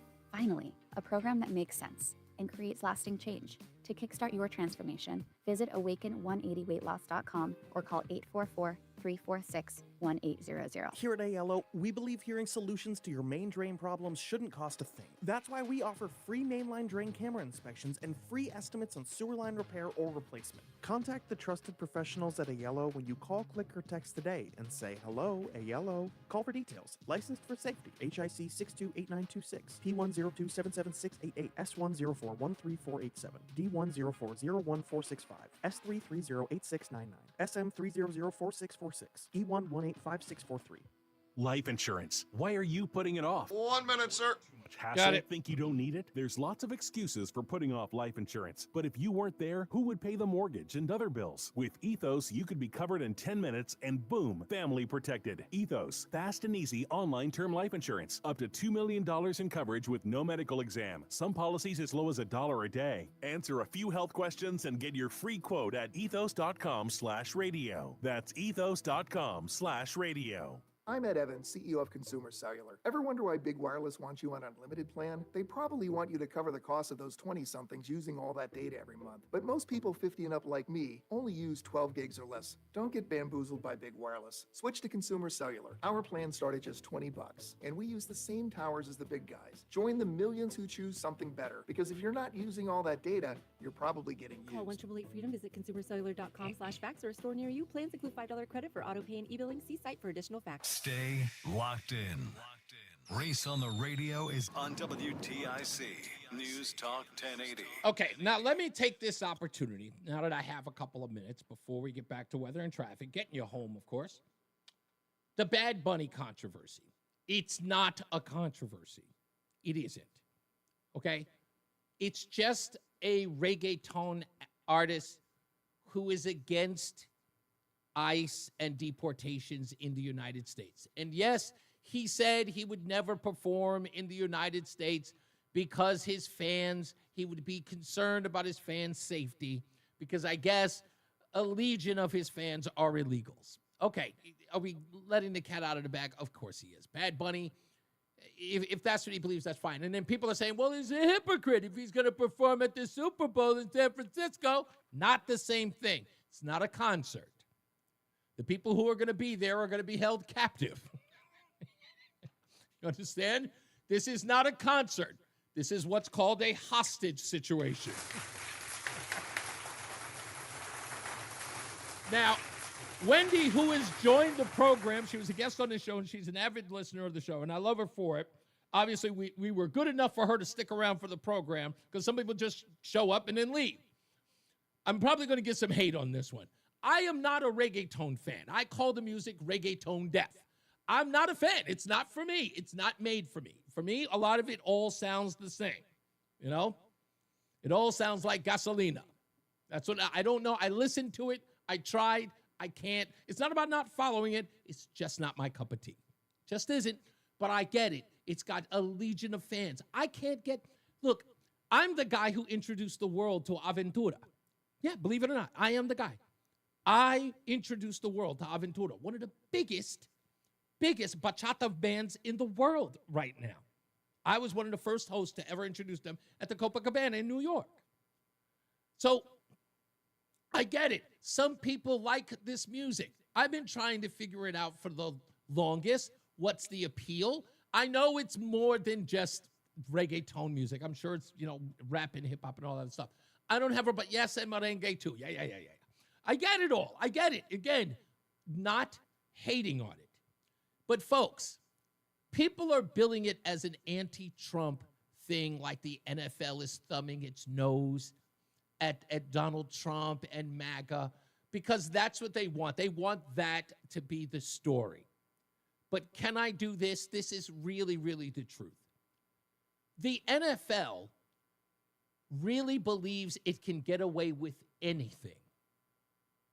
And that's because, look, when the fans threaten they're going to leave, they leave for a little while and then they come back. You know it. Remember what the Colin Kaepernick thing? That era was kind of garbage. But now it's back and it's better than ever and the ratings are through the roof. People end up going back. You want to know why? Because everything else sucks. And people like football. They do. Some people can't live without it.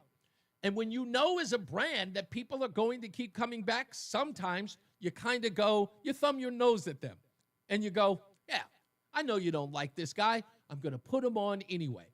Even after the Kendrick Lamar debacle, it doesn't matter. They're going to keep doing it. And they're going to try to keep going after the younger audience that they think wants to hear that. They don't care about you. They don't. They never have. They know you're coming for the football. Just turn the channel. And you don't have to listen to all that gasolina, whatever it is that they do now. There you go. There he is. That's it. Tito Puente. Tito Puente. Yes. Irisacon. Yes. Tortilla chips. A little queso. Let's get to the BPS Traffic Center. You'd be bouncing between the couch, getting your food, bouncing up and down. Exactly. I just say a bunch of Spanish words, Jennifer Lopez. It doesn't matter. Bad Bunny is probably the biggest artist in the world. Yeah, he is. He is. He's no question about it. He's top of the charts right now. They're loving him. And he'll be on the biggest stage come February for the Super Bowl. Sure enough. At Levi Stadium in California. Yeah. All right, Reese, thank you very much. This traffic report. You're clear. From the Brown Panderas or the BPS Lawyers Traffic Center. This traffic report being brought to you by Columbia Implant Center in Manchester. 84 eastbound in Hartford, a little tap of the brakes, 48 into the tunnel. Westbound 84 is a little tight as you move out by exit 46 out to 44 Prospect Oakwood. Southbound 91 looks good. Just a little tight by 28 on the Hartford Weathersfield line. Easy ride northbound 91 Cromwell up into Windsor. 84 westbound in New Britain into Plainville. Some slow traffic 35 to exit 33 and the 72 interchange. 291 384 OK2 eastbound moving well. Glastonbury into East Hartford. Quiet Middletown, 84 westbound, Waterbury sluggish, 23 to the Mixmaster. Southbound Parkway, you've got some slow traffic, 50 into the West Rock. 95 southbound delays, New Haven 46 down to 43 in West Haven. Stuck in traffic again. Don't waste another minute. Columbia Implant Center in Manchester gets you in and out fast, often in just one day. Open 7 days a week. Get your smile back now. Columbia Implant Center, ColumbiaImplantCenter.com. Mark the traffic and weather together on the 8's WTIC News Talk 1080. WTIC weather. Partly cloudy tonight, overnight low of 52 degrees. And tomorrow looks nice. Sunshine, some high clouds, high temperature 80. So certainly warm for the final day of September. Then tomorrow night, partly cloudy, breezy and becoming cooler, a low of 49 degrees. Breezy, cooler weather on Wednesday, mostly sunny, but high at just 68. And even cooler on Thursday, sunshine. Thursday's high 65. Right now it is 75 degrees in Wallingford. It's 76 in Windsor and 77 in Hartford. This is meteorologist Bob Larson of the WTIC Weather Center. Have you noticed those ugly algae streaks that ruin a roof's look? Your insurance company will. Atlas Roofing with Scotchgard Protector from the Peter L. Brown Company stays beautiful and streak-free. For a free estimate, please visit peterlbrown.com. Working as a dedicated Fidelity advisor, I always ask, what's important to you? I'll look at those priorities and goals alongside your full financial picture to build a comprehensive plan designed to help grow and protect your wealth. With proactive portfolio insights and an eye on taxes, I'm here to help you make the most of your money. I'm Laura Maxwell, and I'm a dedicated Fidelity advisor. Learn more at fidelity.com/wealth. Investment minimums apply. Fidelity Brokerage Services, LLC, member NYSE, SIPC. Staples presents That Was Easy. So, I'm a plumber and needed to get work in the door. So business was going down the drain? Yeah, I went to Staples. They printed yard signs, business cards, even flyers to leave at supply stores. But at what cost, man? Well, I saved $125 on my order, and now I'm booked solid. Boom! Back at ya. For your business printing, Staples. That was easy. Now save up to $125 on custom print orders. Valid in-store and online. Ends 11/1. Exclusions apply. Visit staples.com/print for details. Here's a few questions for you. Hold on a minute. Do your workdays seem Thanks, to go up. on forever? Is your career progression He's rolling as back fast tomorrow, as you with me all week? downtown traffic? He should be back tomorrow. Your boss still not know your name. Hey, you, Tina, Lisa, Sheila, whatever. Get that report to me by lunch, okay? It's Terry, ma'am. Just get it done, Terry. It's time to read the career warning signs and talk to California Psychics. We're always on hand to give you the career guidance you need. You see, we only connect you with the very best. In fact, 98% of the psychics who apply to work with us don't make the grade. That's why we can guarantee if your reading isn't life-changing, it's free. So you could soon be telling your boss where to stick that report. Where are you going, Terry? Terry! Experience the joy of certainty. California Psychics.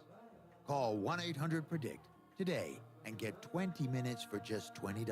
Listen to Here we go. WTIC News Talk sir. 1080 on the Odyssey, iHeartRadio, or TuneIn apps.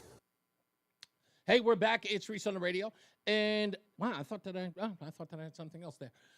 Anyway, we're back. We'll take your phone calls in a second. Avelo Airlines has been under the gun, as you were, by folks like William Tong, Justin Eliger, even Governor Lamont. Well, according to a new story that came out today, I think it might be a good idea to back off of Avelo because an airline has actually ended its run at Bradley. Spirit's airline is ending its service from Bradley International Airport in Windsor Locks at the end of October, more than 8 years after debuting amid the jump of regional jet service from Connecticut. The parent company, Spirit Aviation Holdings, entered bankruptcy at the end of August. It's the second such filing in a span of 9 months, with the goal to stay in business while eliminating debt through the court process. The company announced plans this month to furlough some 1,800 flight attendants on a temporary basis. In 2024, Spirit CEO cited issues with engines made by Raytheon's East Hartford-based subsidiary, Pratt & Whitney, as having contributed to its financial problems, with Spirit among several airlines to have grounded airplanes for fixes.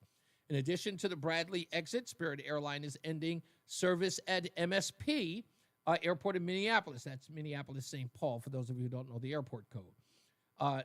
And in all, Spirit is canceling 40 routes, including some at other airports. So there you have it. Those folks are out of there. So people in the area of Connecticut, especially in Bradley, need cheap flights.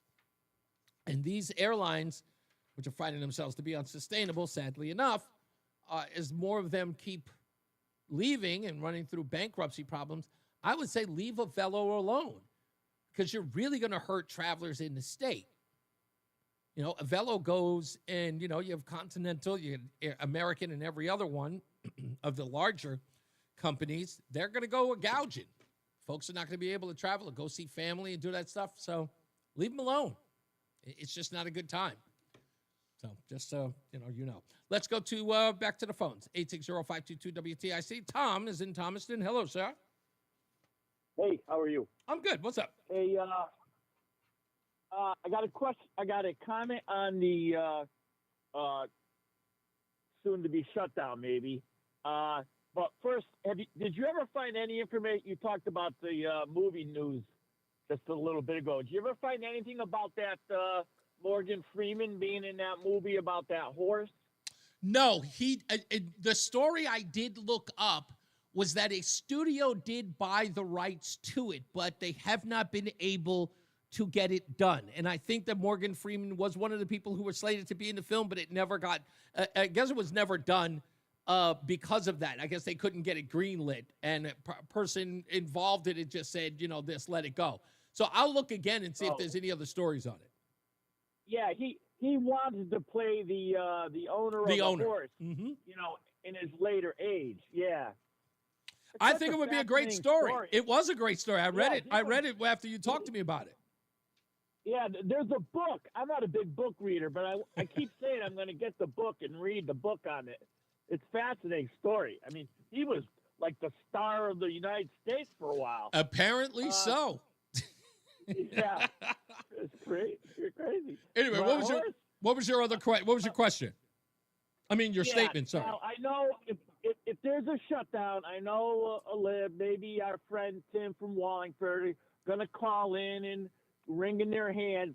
But in a shutdown, the military soldiers get paid. Mm-hmm. The only thing that can't happen is that colonels and generals can't get promoted. Mm-hmm. And all it means for government workers is they get a paid vacation. Because after it's all said and done, they all get their back pay back. That's exactly what happens. And I think the crucial part about it is, which I thought was interesting, even Hakeem Jeffries is looking like he's about to waffle, because they spent all the beginning of the year during the Doge issue keeping people in their government jobs. If indeed Democrats are responsible for government closure, right? If we have to shut down the government, they in essence have to deal with the I guess the visual sort of press response that is going to be, look what happened, these people are out of work. And as you just said, they're going to get their back pay, but it still optically looks bad for Democrats, for a group of people who were trying to protect government jobs, allowing them then to be furloughed or taken off the job, which then will only lead President Trump to say, well, how many of these people can we let go? So if they become the impetus of that, it looks bad on them anyway. And this is not, they need this in one way, but it hurts them more on the other side. Because remember, a government shutdown, they can use that as weight during the midterm elections next year. But the biggest problem is one, it's too early, and two, it has a tendency to backfire. It always does, as it did on Obama. Yeah, you think there will be a shutdown? No, I think Democrats will cave. I don't think they have a choice. They have no power. Where's their power? They're gonna find a fight somewhere else down the road, and this is not one, because if the government closes, they don't have any insurance that it's going to be temporary or very short-lived, that they can get some political capital out of it. And Donald Trump doesn't care. Donald Trump said, shut down the government and save the taxpayer money. I'm all for it. If I was a government employee, I'd be all for a shutdown too, because None of them seem to lose a job, and they all get paid, so it's like a vacation. Yep, that's exactly the point. Thank you, sir. Appreciate you. Let's go to Lori. Hello, Lori. Hey, Reese. So jumping back to Japan for just a second. Yeah, sure. I have never. Okay, granted, I was there. I lived there in the late '90s, but I never heard of being able to rent a family. So I'm assuming that's like a big city, Tokyo, because Tokyo is basically. It was in Tokyo. Version of New York. You're absolutely right, because that's Conan. That's it. Now, when I was watching the trailer, it did not disclose where it was, but I could presume it was Tokyo. But the thing was that I was trying to show the trailer to my wife. So I was like, Brendan Fraser movie about Japan. And then right next to it was Conan O'Brien's bit where he was filming in Japan and he rented a family. So I said, I got to watch this. And we watched the whole thing. It was pretty funny. And it turns out that there was a real story that said their headline read, national problem in Tokyo, or Japan, is loneliness. And that was why he did the bit. And this company is designed to do just that. Yeah, it figures it would be it would have to be either Tokyo or one of the bigger cities.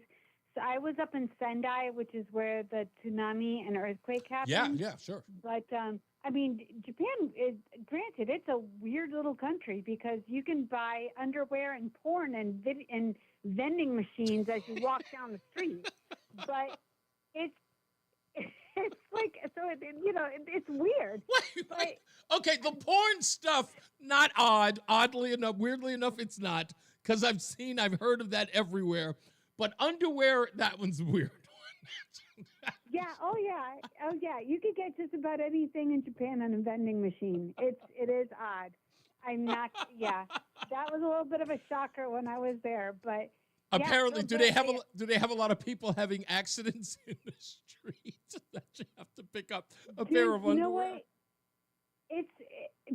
So it's just an odd place because people will just pee by the side of the road. Really? They'll be out. Oh yeah. They'll be out partying or whatever. You'll see some drunk businessman do his thing by against a building. Gotcha. Or some little old lady grandma will be, squatting down and doing her thing, and it's just like, where am I right now? Yeah, that's unheard of.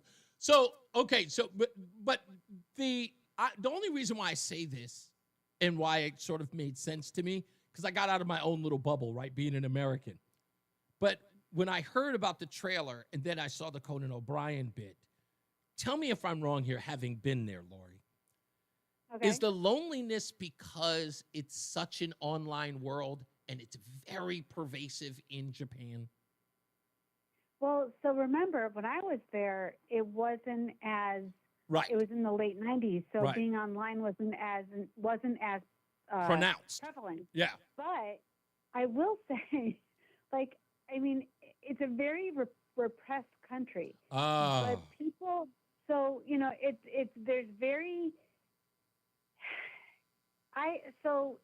It's a country where it's very important to save face.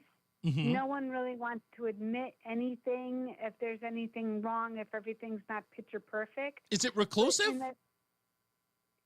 I wouldn't necessarily say it's reclusive, but it's just they want to project the perfect family, the perfect life.